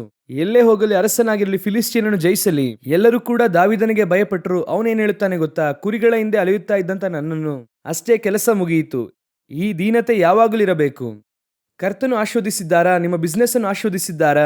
ಸಮೃದ್ಧಿಯಾಗಿ ಇಟ್ಟಿದ್ದಾರಾ? ಸ್ತೋತ್ರ ಎಂಬುದಾಗಿ ಹೇಳಿ. ಇಲ್ಲಿ ವಿದ್ಯಾಭ್ಯಾಸದ ಹೆಮ್ಮೆ, ಶ್ರೀಮಂತಿಕೆ ಹೆಮ್ಮೆ ಯಾವುದೂ ಇಲ್ಲ. ಯಾವಾಗ ಸಭೆಯೊಳಗೆ ನಾವು ಕಾಲಿಟ್ಟೆವೋ ಆಗಲೇ ನಾವೆಲ್ಲರೂ ಕೂಡ ಒಂದೇ ಕುಟುಂಬದವರು. ಇಲ್ಲಿ ಯಾವುದೇ ವಿಧವಾದಂಥ ಮೇಲು ಕೀಳು, ಪಕ್ಷಪಾತ ಯಾವುದೂ ಇಲ್ಲ. ವಿದ್ಯಾವಂತನು ವಿದ್ಯಾಹೀನನು, ಬಡವನು ಶ್ರೀಮಂತನು ಯಾವುದೂ ಇಲ್ಲ. ಯಾಕೋಬನ ಪುಸ್ತಕ ಅದೇ ಹೇಳುತ್ತದೆ. ಇಲ್ಲಿ ಬಂದು ಕೂತುಕೊಂಡು ನಿಮ್ಮ ವಿದ್ಯಾಭ್ಯಾಸದ ಹೆಮ್ಮೆಯನ್ನು, ನಿಮ್ಮ ಶ್ರೀಮಂತಿಕೆಯ ಹೆಮ್ಮೆಯನ್ನು, ನೀವು ಆಶೀರ್ವಾದವಾಗಿದ್ದೀರಾ ಎಂಬುದಾಗಿ ಹೆಮ್ಮೆ ಪಡಬೇಡಿ. ಆತನು ದೇವರ ಸಾರೂಪ್ಯವಾಗಿದ್ದರು, ದೇವರಿಗೆ ಸರಿಸಮಾನವಾಗಿ ಇದ್ದರು. ಆ ಪದವಿಯನ್ನು ಬಿಡಲೊಲ್ಲೆನು ಎಂದೆಣಿಸದೆ ಕಡೆಯ ತನಕ ಶಿಲುಬೆಯ ಪರ್ಯಂತರ ತನ್ನನ್ನು ತಗ್ಗಿಸಿಕೊಂಡರು. ಅಂತಹ ಸರ್ವಶಕ್ತನಾದಂತಹ ದೇವರು, ಯೋಹಾನ 13ನೇ ಅಧ್ಯಾಯ ಹೇಳುತ್ತದೆ, ತಂದೆಯು ತಾನೇ ನ್ಯಾಯ ತೀರ್ಪನ್ನು ಮಾಡುವಂಥ ಅಧಿಕಾರವನ್ನು ಕೊಟ್ಟಿದ್ದಾರಂತೆ. ಎಲ್ಲ ವಿಧವಾದ ಅಧಿಕಾರವನ್ನು ಅವರಿಗೆ ಕೊಟ್ಟಿದ್ದಾರಂತೆ. ಅಷ್ಟೆಲ್ಲ ಅಧಿಕಾರ ಇರುವಂಥ ಯೇಸು ಕ್ರಿಸ್ತನೇ ಶಿಲುಬೆಯ ಪರ್ಯಂತರ ಅಂದರೆ ಮರಣ ಹೊಂದುವ ತನಕ ತನ್ನನ್ನು ಅಷ್ಟರ ಮಟ್ಟಿಗೆ ತಗ್ಗಿಸಿಕೊಂಡಿದ್ದಾರೆ. ಅಂದರೆ ನೀವು ನಾನು ಏನೂ ಇಲ್ಲದೆ ಇರುವಂಥ ವ್ಯಕ್ತಿ. ದೇವರ ಕೃಪೆಯಿಂದ ನಾವು ಇಲ್ಲಿ ಬಂದು ನಿಂತಿದ್ದೇವೆ. ಈಗಲೂ ಹೇಳುತ್ತೇನೆ, ಈ ಸ್ಥಳಕ್ಕೆ ನಾನು ಬಂದು ನಿಂತಿರುವುದಕ್ಕೆ ಕಾರಣ ದೇವರ ಕೃಪೆ ಮಾತ್ರ. ನನಗಿಂತ ವಿದ್ಯಾವಂತರು, ನನಗಿಂತ ಟ್ಯಾಲೆಂಟ್ ಇರುವಂಥವರು, ಚೆನ್ನಾಗಿ ಸ್ಪಿರಿಚುವಲ್ ಲೈಫಲ್ಲಿ ಇರುವಂಥವ್ರು ಎಷ್ಟೋ ಜನ ಇಲ್ಲೇ ನೀವು ಕೂತಿದ್ದೀರಾ. ಇಲ್ಲಿ ದೇವರು ನನ್ನನ್ನು ಯಾಕೆ ನಿಲ್ಲಿಸಿದ್ದಾರೆ ಅಂದರೆ ಕೃಪೆಯಿಂದಲೇ ನಿಲ್ಲಿಸಿದ್ದಾರೆ. ಯಾವತ್ತಾದರೂ ನಾನು ಯಾರು ಗೊತ್ತಾ, ನನ್ನ ಪ್ರಸಂಗ ಎಂಥದ್ದು ಗೊತ್ತಾ ಅಂತ ಹೇಳಿದ್ರೆ ದೇವರು ಹೇಳುತ್ತಾರೆ, ನಿನ್ನ ಮುಂದೆ ಒಬ್ಬರನ್ನು ತೋರಿಸುತ್ತೇನೆ ನೋಡು ಅನ್ನುತ್ತಾರೆ. ಅದಕ್ಕೆ ನಿಮಗೆ ಹೇಳುತ್ತೇನೆ, ಕೆಲವರೆಲ್ಲ ಹೆಮ್ಮೆಯಿಂದ ಮಾತನಾಡಿ ನಾನು ಯಾರು ಗೊತ್ತಾ, ನನ್ನದು ಎಂಬುದಾಗಿ ಹೇಳುತ್ತಾರೆ. ಅಲ್ಲಿಗೆ ಅವರ ಕತೆ ಮುಗಿಯಿತು. ಅಷ್ಟೇನೆ. ದಯವಿಟ್ಟು ನಿಮ್ಮ ಬಳಿ ಇರುವಂಥದ್ದೆಲ್ಲವೂ ಕೂಡ ದೇವರು ಕೊಟ್ಟಿರುವಂಥದ್ದು. ಅದು ದೇವರ ಬಹುಮಾನ. ನಿಮಗಿಂತ ಎಷ್ಟೋ ಟ್ಯಾಲೆಂಟ್ನಲ್ಲಿ ಇರುವಂಥವರಿಗೂ ಸಿಗದೇ ಇರುವಂಥ ಕೆಲಸ ನೀವು ದೇವರನ್ನು ದೃಷ್ಟಿಸಿದ್ದರಿಂದ ದೇವರು ತಂದು ನಿಮ್ಮನ್ನ ಮೇಲೆ ಕೂರಿಸಿದ್ದಾರೆ. ಸುಮ್ಮನೆ ಕೆಳಗಿರುವಂಥವ್ರು ನೋಡಿ ಏನು ಮಾಡಬಾರ್ದು, ಹಾಗೆ ಅವರನ್ನು ತುಳಿಯಬಾರದು. ಸಾಧ್ಯವಾಗುವಷ್ಟರ ಮಟ್ಟಿಗೆ ಎಲ್ಲರೊಂದಿಗೂ ಪ್ರೀತಿಯಿಂದ ಇರ್ರಿ, ದೀನ ಮನಸ್ಸಿನಿಂದ ಇರ್ರಿ. ದೀನರಾದವರನ್ನು ದೇವರು ಇನ್ನೂ ಮೇಲೆ ಹೆಚ್ಚಿಸುತ್ತಾರೆ. ಹಲ್ಲೆಲೂಯಾ. ಎರಡನೆಯದಾಗಿ ಅದೇ ವಾಕ್ಯವನ್ನು ಓದಿ ನೋಡೋಣ. 1 ಸಮುವೇಲ 17:34 ಮತ್ತೆ ಓದಿ ನೋಡಿರಿ. ಆಗ ದಾವೀದನು ಅವನಿಗೆ, ನಿನ್ನ ಸೇವಕನಾದ ನಾನು ನನ್ನ ತಂದೆಯ ಕುರಿಗಳನ್ನು ಕಾಯುತ್ತಿದ್ದಾಗ ಸಿಂಹವಾಗಲಿ ಕರಡಿಯಾಗಲಿ ಬಂದು ಹಿಂಡಿನಲ್ಲಿನ ಕುರಿಮರಿಯನ್ನು ಹಿಡ್ಕೊಂಡು ಹೋಗಲು. ಈ ಸಿಂಹದ ಆತ್ಮದ ಕುರಿತಾಗಿ ನಮಗೆ ಗೊತ್ತಾಯಿತು. ಬಡಾಯಿ ಮಾತುಗಳನ್ನು ಆಡುವಂತಹ ಬಾಯಿ. ಈ ಕರಡಿಯ ಬಾಯಿ ಅಂದರೆ ಏನು? ಸಿಂಹವಾಗಲಿ ಕರಡಿಯಾಗಲಿ ಬಂದು ಹಿಂಡಿನಲ್ಲಿನ ಕುರಿಮರಿಯನ್ನು ಹಿಡ್ಕೊಂಡು ಹೋಗಲು. 35ನೇ ವಾಕ್ಯ ಏನು ಹೇಳುತ್ತದೆ? ನಾನು ಒಡನೆ ಅದನ್ನು ಬೆನ್ನಟ್ಟಿ ಹೊಡೆದು ಕುರಿಮರಿಯನ್ನು ಕಿತ್ತುಕೊಳ್ಳುತ್ತಿದ್ದೆನು. ಸಿಂಹದ ಬಾಯಿಂದ, ಕರಡಿಯ ಬಾಯಿಂದ ಕುರಿಯನ್ನು ತಪ್ಪಿಸಿದ್ದಾರೆ. ಹಾಗಾದರೆ ಕರಡಿ ಬಾಯಿ ಎನ್ನುವಂಥದ್ದು ಯಾವುದನ್ನು ಸೂಚಿಸುತ್ತದೆ? ದಾನಿಯೇಲನ ಪುಸ್ತಕ 7ನೇ ಅಧ್ಯಾಯ 5ನೇ ವಾಕ್ಯವನ್ನು ಓದಿರಿ. ಆಹಾ, ಇನ್ನೊಂದು ಮೃಗ, ಎರಡನೆಯದು, ಅದು ಕರಡಿಯ ಹಾಗಿತ್ತು. ಒಂದು ಹೆಗಲನ್ನು ಮೇಲಕ್ಕೆ ಎತ್ತಿಕೊಂಡಿತ್ತು. ತನ್ನ ಬಾಯಿಯಲ್ಲಿ ಹಲ್ಲುಗಳ ನಡುವೆ 3 ಪಕ್ಕಲುಬುಗಳನ್ನು ಕಚ್ಚಿಕೊಂಡಿತ್ತು. ನೀನೆದ್ದು ಬಹು ಮಾಂಸವನ್ನು ತಿಂದು ಎಂದು ಅದಕ್ಕೆ ಹೇಳೋಣವಾಯಿತು. ಕರಡಿ ಬಾಯಿ ಏನು ಮಾಡುತ್ತದೆ? ಬಹು ಮಾಂಸವನ್ನು ತಿನ್ನುತ್ತದೆ. ಇದನ್ನು ನೀವು ಲೌಕಿಕವಾಗಿ ತೆಗೆದುಕೊಳ್ಳಬಹುದು ಅಥವಾ ಆತ್ಮಿಕವಾಗಿ ಕೂಡ ತೆಗೆದುಕೊಳ್ಳಬಹುದು. ಲೌಕಿಕವಾಗಿ ತೆಗೆದುಕೊಳ್ಳುವುದಾದರೆ ಕಡೆಯ ಕಾಲದಲ್ಲಿ ಇರುವಂಥ ಪಾಪಗಳಲ್ಲಿ ಒಂದು ಅತಿ ಭೋಜನ. ಮತ್ತಾಯನ ಬರೆದ ಸುವಾರ್ತೆ 24ನೇ ಅಧ್ಯಾಯ 37-38ರಲ್ಲಿ ತಿನ್ನುತ್ತಾ ಕುಡಿಯುತ್ತಾ ಎಂಬುದಾಗಿ ಇದೆ. ಅದನ್ನು ವಿವರಿಸುವಾಗ ದೇವರು ಏನು ಮಾಡುತ್ತಾರೆ ಅಂದರೆ, ಲೂಕನ ಬರೆದ ಸುವಾರ್ತೆಯಲ್ಲಿ ಆ ಉಣ್ಣುತ್ತಾ ಕುಡಿಯುತ್ತಾ ವಿಷಯದ ಕುರಿತಾಗಿ ಅವರು ಹೇಳುವಾಗ ಲೂಕನ ಬರೆದ ಸುವಾರ್ತೆ 21ನೇ ಅಧ್ಯಾಯ 34 ಹಾಗೂ 35ನೇ ವಾಕ್ಯವನ್ನು ಓದಿರಿ. ನಿಮ್ಮ ವಿಷಯದಲ್ಲಿ ಜಾಗರೂಕರಾಗಿರಿ. ಅತಿ ಭೋಜನದ ಮದಡಿನಿಂದಲೂ ಅಮಲಿನಿಂದಲೂ ಪ್ರಪಂಚದ ಚಿಂತೆಗಳಿಂದಲೂ ನಿಮ್ಮ ಹೃದಯಗಳು ಭಾರವಾಗಿರಲಾಗಿ. ಇದಕ್ಕೆ ಅರ್ಥವನ್ನು ಲೂಕ ಸುವಾರ್ತೆಯಲ್ಲಿ ಕೊಟ್ಟಿರುತ್ತಾರೆ. ಮತ್ತಾಯ 24:37-38 ವಾಕ್ಯವನ್ನು ಲೂಕ 21ರಲ್ಲಿ ವಿವರಿಸುತ್ತಾರೆ. ಉಣ್ಣುತ್ತಾ ಕುಡಿಯುತ್ತಾ ಮದುವೆ ಮಾಡುತ್ತಾ ಮಾಡಿಕೊಡುತ್ತಾ. ಹಾಗಾದರೆ ಈ ಉಣ್ಣುತ್ತಾ ಕುಡಿಯುತ್ತಾ ಎನ್ನುವುದಕ್ಕೆ ಒಂದು ಅರ್ಥ ಏನಂದ್ರೆ ಅಧಿಕವಾದಂತ ಭೋಜನ, ಅದು ಲೌಕಿಕವಾದಂತ ಒಂದು ಪಾಪವಾಗಿ ಇರುತ್ತದೆ. ಸ್ಪಿರಿಚುವಲ್ ಆಗಿ ಯೋಚನೆ ಮಾಡುವುದಾದರೆ ಕಡೆಯ ಕಾಲದಲ್ಲಿ ಮನುಷ್ಯರು ಹೇಗೆ ಇರುತ್ತಾರೆ ಅಂದರೆ ದೂಷಿಸುವವರಾಗಿಯೂ ಬಹು ಮಾಂಸವನ್ನು ಜನರನ್ನು ಹಿಡಿಯುವವರಾಗಿ ಕಾಣಲ್ಪಡುತ್ತಾರೆ. ನೀವು 2 ತಿಮೋತಿಯವರಿಗೆ 3ನೇ ಅಧ್ಯಾಯ 1 ಹಾಗೂ 2ನೇ ವಾಕ್ಯವನ್ನು ಓದಿರಿ. ಆದರೆ ಕಡೆಯ ದಿವಸಗಳಲ್ಲಿ ಕಠಿಣ ಕಾಲಗಳು ಬರುವವೆಂಬುದನ್ನು ತಿಳಿದುಕೋ. ಮನುಷ್ಯರು ಸ್ವಾರ್ಥಚಿಂತಕರು, ಹಣದಾಸೆಯವರು, ಬಡಾಯಿ ಕೊಚ್ಚಿಕೊಳ್ಳುವವರು, ಅಹಂಕಾರಿಗಳು, ದೂಷಕರು, ತಂದೆ ತಾಯಿಗಳಿಗೆ ಅವಿಧೇಯರು, ಉಪಕಾರ ನೆನೆಸದವರು. ಅಲ್ಲೇನಿದೆ ದೂಷಕರು. ಸಿಂಹದ ಬಾಯಿಗೆ 2ನೇ ಪಾಯಿಂಟ್ ನಾನು ಹೇಳುವುದನ್ನು ಮರೆತೆ, ಅದನ್ನು ಹೇಳುತ್ತೇನೆ. ಕರಡಿಯ ಕುರಿತು ದೇವರ ಚಿತ್ತವಾದರೆ ನಾವು ಆಮೇಲೆ ನೋಡೋಣ. ಆ ಸಿಂಹದ ಬಾಯಿಗೆ 2ನೇದಾಗಿ ಏನಿದೆ ಎಂಬುದಾಗಿ ನೋಡುವುದಾದರೆ ನಾವು ಓದಿದಂತಹ ವಾಕ್ಯದಲ್ಲಿ ಸಿಂಹದ ಬಾಯಿ ಎಂಬುದಾಗಿ ನಾವು ನೋಡಿದ್ವಿ ಅಲ್ವಾ, ಪ್ರಕಟಣೆ 13:15ರಲ್ಲಿ. ಒಂದು ಬಡಾಯಿ ಮಾತುಗಳು, ಇನ್ನೊಂದು ದೂಷಿಸುವಂಥದ್ದು. 2ನೇದಾಗಿ ಕಡೆಯ ಕಾಲದಲ್ಲಿರುವಂತಹ ಬಹಳ ಮುಖ್ಯವಾದಂತಹ ವಿಷಯ, ವಿಶ್ವಾಸಿಗಳಲ್ಲಿರುವಂತಹ ವಿಷಯ ದೂಷಿಸುವಂತಹ ಸ್ವಭಾವ. ಅಂದ್ರೆ ದೂಷಿಸುವಂತಹ ಸ್ವಭಾವ ಅಂದ್ರೆ ಏನ್ರಿ? ವದಂತಿ ಮಾತನಾಡುವಂಥದ್ದು ಯೂಶುವಲ್ ಆಗಿ ನಿಮ್ಮಲ್ಲಿ ಇರುತ್ತದೆ.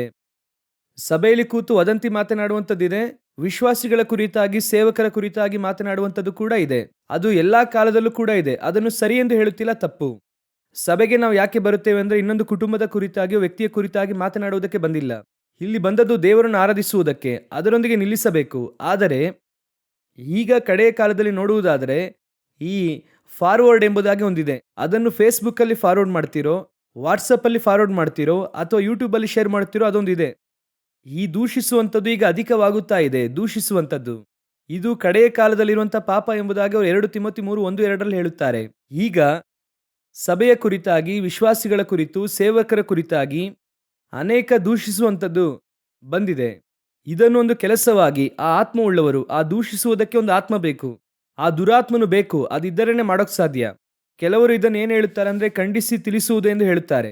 ಖಂಡಿಸಿ ತಿಳಿಸುವಂಥದ್ದು ಬೇರೆ, ದೂಷಿಸುವಂಥದ್ದು ಬೇರೆ. ಖಂಡಿಸುವುದಂದ್ರೆ ಏನು? ಈಗ ಒಬ್ಬರು ತಪ್ಪು ಮಾಡುತ್ತಾರಾ, ಅವರನ್ನು ಕರೆದು ನೋಡಪ್ಪ ನೀನ್ ಈ ರೀತಿ ಮಾಡ್ತಾ ಇದೀಯಾ, ಪೌಲನು ಹೇಳುತ್ತಾರೆ, ನಾನು ಹೇಳಿಲ್ಲ, ಪೌಲನೇ ಹೇಳುತ್ತಾರೆ. ಅವನು ತಪ್ಪು ಮಾಡದ್ನಾ, ಅವನನ್ನು ಕರೆದು ಹೇಳು. ಕೇಳಲಿಲ್ವಾ, 2-3 ಕರ್ಕೊಂಡು ಹೋಗಿ ಹೇಳು. ಆಗಲೂ ಕೇಳಿಲ್ವಾ, ಅವನನ್ನು ಹಾಗೆ ದೇವರಿಗೆ ಒಪ್ಪಿಸಿಕೊಡು ಅಂತ ಹೇಳುತ್ತಾರೆ. ಇಷ್ಟೇನೆ ಅದರ ಫಾರ್ಮುಲಾ. ಕೆಲವರು ಏನ್ ಮಾಡುತ್ತಾರೆ ಅಂದ್ರೆ ಆರಂಭಿಸುವಾಗ, ದೂಷಿಸುವುದಕ್ಕೆ ಆರಂಭಿಸುವಾಗ ಅವರಿಗೆ ಗೊತ್ತಿಲ್ಲ. ಅವ್ರು ಏನ್ ಮಾಡುತ್ತಾರೆ ಅಂದ್ರೆ ಇವರು ತಪ್ಪು ಮಾಡುತ್ತಿದ್ದಾರೆ, ನನ್ನಿಂದ ಸಹಿಸಿಕೊಳ್ಳುವುದಕ್ಕೆ ಆಗುತ್ತಿಲ್ಲ, ಹೇಗಾದ್ರೂ ಜನರನ್ನು ಇವರಿಂದ ಕಾಪಾಡುತ್ತೇನೆ ಎಂಬುದಾಗಿ ಸೇವಕರ ಕುರಿತಾಗಿ ಮಾತನಾಡುತ್ತಾರೆ. ಇದು ಆರಂಭದಲ್ಲಿ ಅವರಿಗೆ ಒಳ್ಳೆಯದಾಗಿ ಅನ್ನಿಸುತ್ತದೆ. ಗಿದ್ಯೋನನು ಏಫೋದನ್ನು ಉಂಟು ಮಾಡಿದನು, ಅದು ನಂತರದ ದಿನದಲ್ಲಿ ಅವನಿಗೆ ಮುಳ್ಳಾಯಿತು ಎಂಬುದಾಗಿ. ಇದನ್ನು ಮುಂದೆ ಅವ್ರು ಏನ್ ಮಾಡುತ್ತಾರೆ ಅಂದ್ರೆ ಒಂದು ಸೇವೆಯಾಗಿ ಮಾಡುತ್ತಾರೆ. ಆ ನಂತರ ಬೈಯುವುದೇ ಕೆಲಸ, ದೂಷಿಸುವಂತದೇ ಕೆಲಸ. ಆ ನಂತರವಾಗಿ ಏನಾಗುತ್ತದೆ ಅಂದ್ರೆ ದೂಷಿಸುವುದಕ್ಕೆ ಏನು ಇಲ್ಲದೆ ಇದ್ದಾಗ ಹುಡುಕುತ್ತಾರೆ ಸೇವಕರ ಕುರಿತಾಗಿ. ಏನಾದ್ರೂ ಸಿಗುತ್ತದಾ? ಯಾವ ಸೇವಕರಾದ್ರೂ ಸಿಗುತ್ತಾರಾ? ಯಾಕೆ ಅಂದರೆ ಅವರು ಹಾಗೆ ಇರುವುದಕ್ಕೆ ಏನು ಕಾರಣ ಎಂಬುದಾಗಿ ನೋಡುವುದಾದರೆ ಬೇರೆ ಯಾರೂ ಅಲ್ಲ, ವಿಶ್ವಾಸಿಗಳು, ನೀವು ಮಾತ್ರವೇ ಅದಕ್ಕೆ ಕಾರಣ. ಏನ್ರಿ ನಮಗೆ ಹೇಳುತ್ತಾ ಇದ್ದೀರಾ, ನಾವೇನ್ ಮಾಡಿದ್ವಿ? ನೀವು ಅದನ್ನು ನೋಡುತ್ತೀರಾ ಅಲ್ವಾ, ಅದಕ್ಕಾಗಿ ಅವನು ಅದನ್ನು ಹಾಕುತ್ತಾನೆ. ನೀವು ಒಳ್ಳೆಯ ಪ್ರೋಗ್ರಾಮ್ ಹಾಕಿದ್ರೆ ನೋಡುವುದೇ ಇಲ್ಲ, ಗೊತ್ತಾ ನಿಮಗೆ? ನೀವು ಒಂದು ಒಳ್ಳೆಯ ಸಂದೇಶವನ್ನು, ಆತ್ಮಿಕ ಸಂದೇಶವನ್ನು ಹಾಕಿರಿ, 500 ಜನ ಅಥವಾ 1000 ಜನ ಮಾತ್ರ ನೋಡುತ್ತೀರಾ. ಆತ್ಮಿಕವಾಗಿ ಹೇಗೆ ಬೆಳೆಯುವುದು ಎಂಬುದಾಗಿ ಹಾಕಿರಿ, 1000 ಜನ ಮಾತ್ರ ನೋಡ್ತಾರೆ. ಪರಲೋಕಕ್ಕೆ ಹೋಗುವುದು ಹೇಗೆ, 2000 ಜನ ನೋಡ್ತೀರಾ. ಮಹಿಮೆಯ ಮೇಲೆ ಮಹಿಮೆ 750 ಜನ ನೋಡಿರುತ್ತಾರೆ. ಆದರೆ ಈ ರೀತಿ ಹಾಕಿ ನೋಡಿ, ಆ ಸೇವಕರ ಕುಟುಂಬದಲ್ಲಿ ನಡೆದದ್ದಾದ್ರೂ ಏನು? ಅವರು ಕಾಣುತ್ತಿಲ್ಲ, 10,000 ಜನ ನೋಡ್ತಾರೆ. ಆ ಸೇವಕರಿಗೆ ಏನಾದರೆ ನಿನಗೇನು? ನೀನೇನ್ ಮಾಡ್ತೀಯ ಅದನ್ನ ಇಟ್ಕೊಂಡು? ಅದನ್ನು ತಿಳ್ಕೊಂಡು ಏನ್ ಮಾಡ್ತೀರಾ? ಆ ಇನ್ಫಾರ್ಮೇಶನ್ ತಿಳ್ಕೊಂಡು ನೀವೇನ್ ಮಾಡ್ತೀರಾ? ಆ ಇನ್ಫಾರ್ಮೇಶನ್ಗೆ ಹೆಸರು ಕಸ. ಆ ಕಸವನ್ನು ನಿಮ್ಮ ಮೈಂಡಲ್ಲಿ ಹಾಕಿಕೊಂಡು ಏನ್ ಮಾಡ್ತೀರಾ ನೀವು? ಒಂದು ಒಳ್ಳೆಯ ವಿಷಯವನ್ನು ನೋಡುವುದಕ್ಕೆ ನೀವು ಸಿದ್ಧರಾಗಿ ಇಲ್ಲ. ಈ ರೀತಿ ಏನಾದರೂ ಬಂದರೆ ಮಾತ್ರವೇ. ಚೆನ್ನಾಗಿ ತಿಳಿದುಕೊಳ್ಳಿ, ನೋಹನ ನಗ್ನತೆ, ಅವರ ಗೂಡಾರದಲ್ಲಿ ಅವರು ಬೆತ್ತಲೆಯಾಗಿಯೇ ಮಲಗಿಕೊಂಡಿದ್ದರು. ಹಾಗೆ ಅವರು ಮಲಗಿದ್ದಕ್ಕೆ ಕಾರಣ ದ್ರಾಕ್ಷಾರಸದಿಂದ ಅಮಲೇರಿದ್ದರಿಂದ. ಅದು ನೋಹನಿಗೂ ದೇವರಿಗೂ ಬಿಟ್ಟದ್ದು. ಅವರ ಗೂಡಾರದಲ್ಲಿ ಒಬ್ಬ ಹೋಗಿ ನೋಡ್ದ ಅಲ್ವಾ, ಅದು ಮೊದಲನೆಯ ತಪ್ಪು. ಎರಡನೆಯದಾಗಿ ಅದನ್ನು ತೆಗೆದುಕೊಂಡು ಹೋಗಿ ಇಬ್ಬರಿಗೆ ಫಾರ್ವರ್ಡ್ ಮಾಡಿದ್ನಲ್ಲ, ಅವನೇ ಫಸ್ಟ್ ಮೆಸೇಜ್ ಮಾಡಿದವನು. ಫಾರ್ವರ್ಡ್ ಮಾಡಿದ್ನಲ್ಲ, ಅದು ಎರಡನೆಯ ತಪ್ಪು. ನೋಹನು ಎದ್ದ ಕೂಡಲೇ ಫಾರ್ವರ್ಡ್ ಮಾಡಿದವನನ್ನು ಶಪಿಸಿದ್ರು. ಆದರೆ ಆ ನಂತರವಾಗಿ ಫಾರ್ವರ್ಡ್ ಮಾಡದೆ ಡಿಲೀಟ್ ಮಾಡಿದ್ರಲ್ಲ ಇಬ್ಬರು, ಚಿಚಿ ಇದೆಲ್ಲ ಫಾರ್ವರ್ಡ್ ಮಾಡಬಾರ್ದು ಎಂಬುದಾಗಿ ಡಿಲೀಟ್ ಮಾಡಿದ್ರಲ್ಲ, ವಸ್ತ್ರ ಹಾಕಿ ಮುಚ್ಚಿದ್ರಲ್ಲ, ಅವರನ್ನು ಆಶೀರ್ವದಿಸಿದ್ರು. ಇಷ್ಟೇ ನೀವು ಫಾರ್ವರ್ಡ್ ಮಾಡುವಂತ ಮೆಸೇಜ್ಗೂ ಡಿಲೀಟ್ ಮಾಡುವಂತ ಮೆಸೇಜ್ಗೂ ಸಿಗುವಂತ ಕ್ರೆಡಿಟ್. ಒಬ್ಬರ ಕುರಿತಾದ ಪಾಪವನ್ನು, ಒಬ್ಬರನ್ನು ದೂಷಿಸುವಂತದನ್ನು ನಾನು ಕೇವಲ ಸೇವಕರ ಕುರಿತು ಹೇಳುತ್ತಿಲ್ಲ, ಸಹ ವಿಶ್ವಾಸಿಯಾಗಿರಬಹುದು, ಮಾಡುವಾಗ ಬಹಳ ಕೇರ್ಫುಲ್ ಆಗಿರಬೇಕು. ಸಭೆಯಲ್ಲಿ ಒಬ್ಬ ವಿಶ್ವಾಸಿಯ ಮಗನೋ ಮಗಳೋ ಏನೋ ಒಂದು ತಪ್ಪನ್ನು ಮಾಡಿದ್ದಾರೆ. ಆ ಮಕ್ಕಳಿಗೋಸ್ಕರವಾಗಿ ಪ್ರಾರ್ಥಿಸುತ್ತೀರಾ ಅಥವಾ ಆ ಸುದ್ದಿಯನ್ನು ತೆಗೆದುಕೊಂಡು ಎಲ್ಲಾ ಕಡೆ ಹರಡಿಸುತ್ತೀರಾ? ಸಭೆಯಲ್ಲಿ ಏನೋ ಒಂದು ತಪ್ಪಾಗಿದೆ, ಯಾರೊಬ್ಬರ ಜೀವಿತದಲ್ಲಿ ಏನೋ ಒಂದು ತಪ್ಪಾದ ಕಾರ್ಯ ನಡೆದಿದೆ ಅಂದ್ರೆ, ಅದನ್ನೇ ಮತ್ತೆ ಹೇಳುತ್ತೇನೆ, ತಪ್ಪು ಮಾಡದೇ ಇರುವಂತವ್ರು ಯಾರೂ ಇಲ್ಲ. ಏನೋ ಒಂದು ನಡೆದಿದೆ, ಇಮಿಡಿಯೇಟ್ ಆಗಿ ನೀವೇನ್ ಮಾಡ್ಬೇಕು ಗೊತ್ತಾ? ಅದಕ್ಕಾಗಿ ನಿಮ್ಮ ಹೃದಯವು ಪರಿತಪಿಸಬೇಕು. ಅದುವೇ ಕ್ರಿಸ್ತನ ಹೃದಯ. ಅದನ್ನು ದೂಷಿಸುತ್ತೀರಾ ಅಂದ್ರೆ ಅದು ಸೈತಾನನ ಹೃದಯ. ಇನ್ನೊಬ್ಬರಿಗೆ ಹೇಳಿ ಅದನ್ನು ಕೇವಲಪಡಿಸಬೇಕೆಂಬುದಾಗಿ ನೆನೆಸುದ್ರಿ ಅಂದ್ರೆ ಅದು ಸೈತಾನನ ಹೃದಯ. ಇಲ್ಲ, ಅಯ್ಯೋ ದೇವರೇ ಇವರನ್ನು ಕಾಪಾಡಿರಿ, ಆ ಸಹೋದರರು ನೋವಿನಲ್ಲಿದ್ದಾರಲ್ಲ, ಸಹೋದರಿ ನೋವಿನಲ್ಲಿದ್ದಾರಲ್ಲ, ಆ ಕುಟುಂಬ ಸಭೆಗೆ ಬರದ ಹಾಗೆ ಹೋಗುತ್ತದಲ್ಲ, ಅದಕ್ಕಾಗಿ ನೀವು ಮೊಣಕಾಲೂರಿ ಪ್ರಾರ್ಥನೆ ಮಾಡಿದ್ರಿ ಅಂದ್ರೆ ಯಾರೂ ನೋಡಿರುವುದಿಲ್ಲ. ಯಾಕೆ? ಆ ಕುಟುಂಬವು ಕೂಡ ನೋಡಿರುವುದಿಲ್ಲ. ಆದರೆ ಪರಲೋಕ ನಿಮ್ಮನ್ನು ವಾಚ್ ಮಾಡುತ್ತಾ ಇರುತ್ತದೆ, ಇವನಿಗೆ ಎಷ್ಟು ಒಳ್ಳೆಯ ಹೃದಯ ಇದೆ ಎಂಬುದಾಗಿ. ಕರ್ತನು ನಿನ್ನ ಕುಟುಂಬದಲ್ಲಿ ಆಶೀರ್ವಾದವನ್ನು ಕೊಡುವುದಕ್ಕೆ ಶಕ್ತರಾಗಿದ್ದಾರೆ. ಯೇಸು ಕ್ರಿಸ್ತನಲ್ಲಿ ಒಂದನ್ನು ಕಲಿತುಕೊಳ್ಳಿರಿ, ತನ್ನನ್ನು ಒಬ್ಬನು ನಿರಾಕರಿಸಿದ, ಒಂದಲ್ಲ 3 ಸಾರಿ ನಿರಾಕರಿಸಿ ನೆಕ್ಸ್ಟ್ ಅವನನ್ನು ಬರುವುದಕ್ಕೆ ಹೇಳುತ್ತಾರೆ. ಅವನು ಅವರನ್ನು ನೋಡುವುದಕ್ಕೆ ಬರುತ್ತಾನೆ. ನೀವು ಹೋಗಿ ನೋಡಿ, 1 ಸಾರಿ ಕೂಡ ಯೇಸು ಯಾಕೆ ಆ ರೀತಿ ಮಾಡಿದೆ ಅಂತ ಕೇಳುವುದಿಲ್ಲ. 1 ಸಾರಿ ಕೂಡ ದೇವರು ಕೇಳುವುದಿಲ್ಲ. ಮರೆಮುಖವಾಗಿಯೂ ಕೇಳುವುದಿಲ್ಲ, ನೇರವಾಗಿಯೂ ಕೇಳುವುದಿಲ್ಲ. ಅವನ ಬಳಿ ಕೇಳುತ್ತಾರೆ. ನನ್ನ ಮಂದೆಯನ್ನು ಎಷ್ಟು ದೊಡ್ಡ ಜವಾಬ್ದಾರಿ ಕೊಡುತ್ತಾರೆ ನೋಡಿ. ನಾವಾಗಿದ್ರೆ ಏನ್ ಮಾಡ್ತಿದ್ವಿ? ಇಂಡೈರೆಕ್ಟ್ ಆಗಾದ್ರೂ ಚುಚ್ಚುತ್ತಾ ಇದ್ವಿ ಅಲ್ವಾ? ಇಂಡೈರೆಕ್ಟ್ ಆಗಿ ಏನ್ ಮಾಡ್ತೇವೆ? ಚುಚ್ಚುತ್ತೇವೆ. ಒಬ್ಬ ಹುಡುಗ ತಪ್ಪು ಮಾಡುತ್ತಾನಂದ್ರೆ ಅವನು ನಮ್ಮ ಹುಡುಗ ತಪ್ಪು ಮಾಡಿದ್ದಾನಲ್ಲ ಎಂಬುದಾಗಿ ನೋಡಬೇಕು. ಅವನು ಸರಿಯಾಗಬೇಕಂತ ನೆನೆಸಬೇಕು. ಒಂದು 15 ವರ್ಷದ ಹಿಂದೆ ಒಬ್ಬ ಯವನಸ್ಥ ಹುಡುಗ ಸೇವೆಗೆ ಬಂದ ಕೂಡಲೇ ತಪ್ಪು ಮಾಡ್ದ. ಒಬ್ಬ ಪಾಸ್ಟರ್ ನನ್ನನ್ನು ಕರೆದು ಹೇಳಿದ್ರು, ಆ ಹುಡುಗ ತಪ್ಪು ಮಾಡಿದ್ದಾನೆ, ಅವನಿಗೆ ಹಾಗೆ ಮಾಡ್ರಿ, ಅವನಿಗೆ ಹೀಗೆ ಮಾಡ್ರಿ ಅಂತ ಹೇಳಿದ್ರು. ನಾನು ಹೇಳಿದೆ, ಆ ವಯಸ್ಸಲ್ಲಿ ಅವನು ಆ ತಪ್ಪನ್ನೇ ಮಾಡುತ್ತಾನೆ. ಯಾರು ಮಾಡಿಲ್ಲ? ಅವನನ್ನು ತಿದ್ದಿ ನಾವು ರೂಪಿಸಬೇಕಾ ಅಥವಾ ಅವನನ್ನು ಕೊಲ್ಲಬೇಕಾ? ನಾನು ಹೇಳುತ್ತೇನೆ, ಇವತ್ತು ಅವರು ಮದುವೆ ಆಗಿ ಮಕ್ಕಳಿದ್ದಾರೆ, ಒಳ್ಳೆಯ ಸೇವೆ ಮಾಡುತ್ತಾ ಇದ್ದಾರೆ. ಅವತ್ತು ಒಂದು ವೇಳೆ ಅವನ ವಿರುದ್ಧವಾಗಿ ನಾವು ಮಾತಾಡಿದ್ರೆ ಅವನು ದೇವರನ್ನು ಬಿಟ್ಟೇ ದೂರ ಹೋಗುತ್ತಾ ಇದ್ದ. ಕ್ರೈಸ್ತತ್ವ ಎನ್ನುವಂಥದ್ದು ಬಿದ್ದವನನ್ನು ಕಲ್ಲೆಸುವುದು ಕೊಲ್ಲುವಂಥದ್ದಲ್ಲ, ಬಿದ್ದವನನ್ನು ಎತ್ತಿ ನಿಲ್ಲಿಸುವಂತೆ ಮಾಡುವಂಥದ್ದು. ಅದೇ ಕ್ರೈಸ್ತತ್ವ. ಸಭೆಯಲ್ಲಿ ಒಬ್ಬರು ದೂಷಿಸುವವರಾಗಿರಬಾರದು. ಒಬ್ಬರ ಕುರಿತಾಗಿ ಒಬ್ಬರು ಮಾತನಾಡಬೇಡಿ. ಒಬ್ಬರ ವಿಷಯ ಇನ್ನೊಬ್ಬರ ಹತ್ರ ಮಾತನಾಡುತ್ತೀರಾ ಅಂದ್ರೆ ಒಳ್ಳೆಯ ವಿಷಯ ಮಾತ್ರ ಮಾತನಾಡಿ. ಬೈಬಲ್ ಅದನ್ನೇ ಹೇಳುತ್ತದೆ, ಭಕ್ತಿ ವೃದ್ಧಿಪಡಿಸುವಂತಹ ಒಳ್ಳೆಯ ಮಾತುಗಳನ್ನೇ ಮಾತನಾಡಿರಿ. ದೂಷಿಸುವಂಥದ್ದು ಸೈತಾನನ ಸ್ವಭಾವ, ಅದನ್ನು ಕ್ಷಮಿಸಿ ಮರೆಯುವಂಥದ್ದು ದೇವರ ಸ್ವಭಾವ. ನೀವು ಕ್ರಿಸ್ತನ ಸಾರೂಪ್ಯವುಳ್ಳವರಾಗಿ ಮಾರ್ಪಡಬೇಕು. ಇಲ್ಲ ಅಂದ್ರೆ ಆ ಸಿಂಹದ ದುರಾತ್ಮ, ಆ ಕರಡಿಯು, ಅದು ನಿಮ್ಮನ್ನು ಜಯಿಸುತ್ತದೆ. ಕಾಡು ಮೃಗ ಏನ್ ಮಾಡುತ್ತದೆ? ಜಯಿಸುತ್ತದೆ. ಒಂದು ವೇಳೆ ಇಲ್ಲಿಯವರೆಗೂ ಆ ರೀತಿಯಾಗಿ ಮಾತನಾಡಿರುವುದಾದ್ರೆ, ಯಾರ ಬಗ್ಗೆ ಆದ್ರೂ ಮಾತನಾಡಿ ಅವರನ್ನು ಗಾಯಪಡಿಸಿರುವುದಾದ್ರೆ ಧೈರ್ಯವಾಗಿ ಹೋಗಿ ಕ್ಷಮಾಪಣೆ ಕೇಳಿ. ಆ ಕ್ಷಮಾಪಣೆ ನಿಮ್ಮನ್ನು, ನಿಮ್ಮ ಕುಟುಂಬವನ್ನು ಕಾಪಾಡುತ್ತದೆ. ಇಲ್ಲ ಇಲ್ಲ ಇಲ್ಲ, ಅವರು ಮಾಡಿದ್ದು ಹಾಗೇನೆ ತಪ್ಪು, ಅವರು ಗೊತ್ತಿದ್ದೇ ಮಾಡಿದ್ದಾರೆ. ಹೌದು, ಗೊತ್ತಿದ್ದೇ ಮಾಡಿದ್ದಾರೆ. ಆದರೆ ಅವರ ಕುರಿತು ಮಾತಾಡುವ ಅಧಿಕಾರ ನಿಮಗೆ ಕೊಟ್ಟಿಲ್ಲ. ಅವರ ಕುರಿತಾಗಿ ಮಾತಾಡುವ ಅಧಿಕಾರ ದೇವರು ಯಾರಿಗೂ ಕೊಟ್ಟಿಲ್ಲ. ನಿಮಗೆ ಕೊಟ್ಟಿರುವಂಥ ಅಧಿಕಾರ ಇನ್ನೊಬ್ಬರಿಗೆ ಪ್ರಾರ್ಥಿಸುವುದಕ್ಕೋಸ್ಕರವಾಗಿಯೇ ಕೊಟ್ಟಿದ್ದಾರೆ. ಹಲ್ಲೆಲೂಯ. ನಾವೆಲ್ಲರೂ ಕೂಡ ಎದ್ದು ನಿಂತು ದೇವರ ಸಮ್ಮುಖದಲ್ಲಿ ಪ್ರಾರ್ಥಿಸೋಣ. ಈ ಕಾಡು ಮೃಗವನ್ನು ಜಯಿಸುವಂಥದ್ದೇ ದೇವರ ಉದ್ದೇಶ. ಆರಂಭದಿಂದಲೂ ಆ ಮೃಗ ಮೊದಲನೇ ಆದಾಮನನ್ನು ಜಯಿಸಿತು. ಆದ್ದರಿಂದಲೇ ಕ್ರಿಸ್ತನು ಮೊದಲು ಆ ಮೃಗವನ್ನು ಜಯಿಸಿಯೇ ನಂತರವಾಗಿ ಊರೊಳಗೆ ಬರುತ್ತಾರೆ. ನಿಮಗೂ ನನಗೂ ಅದೇ ಜವಾಬ್ದಾರಿ ಇದೆ. ನಮ್ಮ ಸುತ್ತಲೂ ಅನೇಕ ಕಾಡು ಮೃಗಗಳ ದುರಾತ್ಮವು ಸುತ್ತುತ್ತಾ ಇದೆ. ಸರ್ಪದ ಸ್ವಭಾವವುಳ್ಳವರು ಇರುತ್ತಾರೆ, ಸಿಂಹದ ಸ್ವಭಾವವುಳ್ಳವರು ಇರುತ್ತಾರೆ, ಕರಡಿಯ ಸ್ವಭಾವವುಳ್ಳವರು ಇರುತ್ತಾರೆ, ನರಿಗಳು, ನರಿಮರಿಗಳ ಸ್ವಭಾವವುಳ್ಳವರು ಇರುತ್ತಾರೆ. ವಾಕ್ಯ ಹೇಳುತ್ತದೆ ಪರಮಗೀತ ಪುಸ್ತಕದಲ್ಲಿ, ತೋಟವೋ ಹೂವಾಗಿ ಇದೆ, ಅದನ್ನು ಕೆಡಿಸುವಂತ ನರಿಗಳನ್ನು, ನರಿಮರಿಗಳನ್ನು ಹಿಡಿಯಿರಿ. ತೋಳಗಳು ಇದೆ, ಬೈಬಲ್ನಲ್ಲಿದೆ. ಎಷ್ಟೋ ಮೃಗಗಳ ಕುರಿತು ಇದೆ. ಕಡೆಯದಾಗಿ ಪಾತಾಳದಿಂದ ಏರಿ ಬರುವಂತಹ ಮೃಗ ಇದೆ, ಅಂತಿಕ್ರಿಸ್ತನ ಆತ್ಮ ಇದೆ. ಇಷ್ಟು ಮೃಗಗಳ ಕುರಿತಾಗಿ ಬೈಬಲ್ ಹೇಳುತ್ತದೆ. ಇವತ್ತು ನಾವು 2 ಮೃಗಗಳ ಕುರಿತಾಗಿ ಮಾತ್ರ ನೋಡಿದ್ದೇವೆ. ಆ ಸ್ವಭಾವಗಳು ನಮ್ಮಲ್ಲಿರಬಾರದು. ನಿಮ್ಮ ಕುಟುಂಬವನ್ನು ಭದ್ರವಾಗಿ ನೋಡಿಕೊಳ್ಳಿ. ಸರ್ಪದ ಉಪದೇಶವು ಮನೆಯೊಳಗೆ ನುಸುಳದಂತೆ ಭದ್ರವಾಗಿ ನೋಡಿಕೊಳ್ಳಿ. 2ನೇದಾಗಿ ಬಡಾಯಿ ಮಾತುಗಳು, ದೂಷಿಸುವಂತ ಬಾಯಿ ನಮಗೆ ಬೇಡ. ಸಂತೈಸುವಂತ, ಇನ್ನೊಬ್ಬರನ್ನು ಆಶೀರ್ವದಿಸುವಂತ ಬಾಯಿ ಇದ್ದರೆ ಸಾಕು. ದೀನ ಮನಸ್ಸಿನಿಂದ ಮಾತನಾಡಿ. ಯಾರ ಕುರಿತಾಗಿಯೂ ಕೂಡ ಕೀಳಾಗಿ ಮಾತನಾಡಲೇಬೇಡಿ. ನೀವು ಇವತ್ತು ಏನನ್ನು ಬಿತ್ತುತ್ತೀರೋ ನಾಳೆ ಅದು ನಿಮಗೂ ಬಿತ್ತಲ್ಪಡುತ್ತದೆ, ಅದು ಚಿಗುರುತ್ತದೆ. ಒಪ್ಪಿಸಿಕೊಡೋಣವಾ? ಸಭೆಯು ಕರ್ತನ ಮುಂಭಾಗದಲ್ಲಿ ದೇವರು ಹೇಳುತ್ತಾರೆ ಯೆಶಾಯ 5:2 ಸಾರವತ್ತಾದ ಗುಡ್ಡದ ಮೇಲೆ ನನಗೆ ಒಂದು ದ್ರಾಕ್ಷಿಯ ತೋಟ ಉಂಟು. ಆ ರೀತಿಯಾಗಿ ನಮ್ಮ ಸಭೆ ಗುಡ್ಡದ ಮೇಲೆ ಇರುವಂಥ ಸಭೆಯಾಗಿ, ಅನೇಕರಿಗೆ ಮಾದರಿಯಾಗಿರುವಂಥ ಸಭೆಯಾಗಿ, ಅನೇಕರು ಬಂದು ನೋಡಿ ಈ ಒಂದು ಪ್ರೀತಿ ಐಕ್ಯತೆ ಇಲ್ಲಿರುವಂತಹ ಸಮಾಧಾನ ಸಂತೋಷ ಸಹಬಾಳ್ವೆ ಎಲ್ಲೂ ಕೂಡ ಇಲ್ಲ ಎಂಬುದಾಗಿ ಹೇಳುವ ಮಟ್ಟಿಗೆ ಗುಡ್ಡದ ಮೇಲೆ ಇರುವಂತಹ ಸಭೆಯಾಗಿರಬೇಕು. ಬಂದು ಒಬ್ಬ ಹಿಂಜಾರಿ ಹೋಗಬಾರದು. ಇಲ್ಲಿರುವಂಥ ವಿಶ್ವಾಸಿಗಳೆಲ್ಲ ಬಹಳ ಮೋಸ. ಇನ್ನೊಬ್ಬರ ಕುರಿತು ಮಾತನಾಡುತ್ತಾರೆ, ನಮ್ಮ ಕುಟುಂಬದ ಕುರಿತು ಮಾತನಾಡುತ್ತಾರೆ ಎಂಬುದಾಗಿ ಹೋಗಬಾರದು. ಅದು ನಿಮ್ಮನ್ನು ಎಡವುವಂತೆ ಮಾಡುತ್ತದೆ. ದೇವರು ಹೇಳುತ್ತದೆ, ಎಡವುವಂತೆ ಮಾಡುವವನಿಗೆ ದೊಡ್ಡ ಕಲ್ಲು. ಒಪ್ಪಿಸಿಕೊಳ್ಳುವ ದೇವರ ಸಮ್ಮುಖದಲ್ಲಿ, ಒಳ್ಳೆಯ ತಂದೆಯೇ, ನಮ್ಮ ಸಭೆ ನಿಮ್ಮ ಮುಂಭಾಗದಲ್ಲಿ ಇದೆ ದೇವರೇ.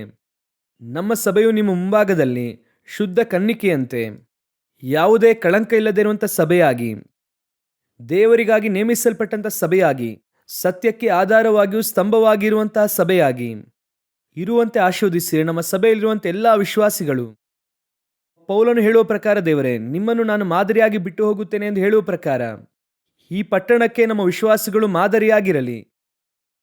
ಮಾದರಿಗಳಾಗಿ ನಮ್ಮ ವಿಶ್ವಾಸಿಗಳನ್ನು ನೋಡುವಂಥವರು ಇವರು ಇಂತಹ ಸಭೆಯವರು.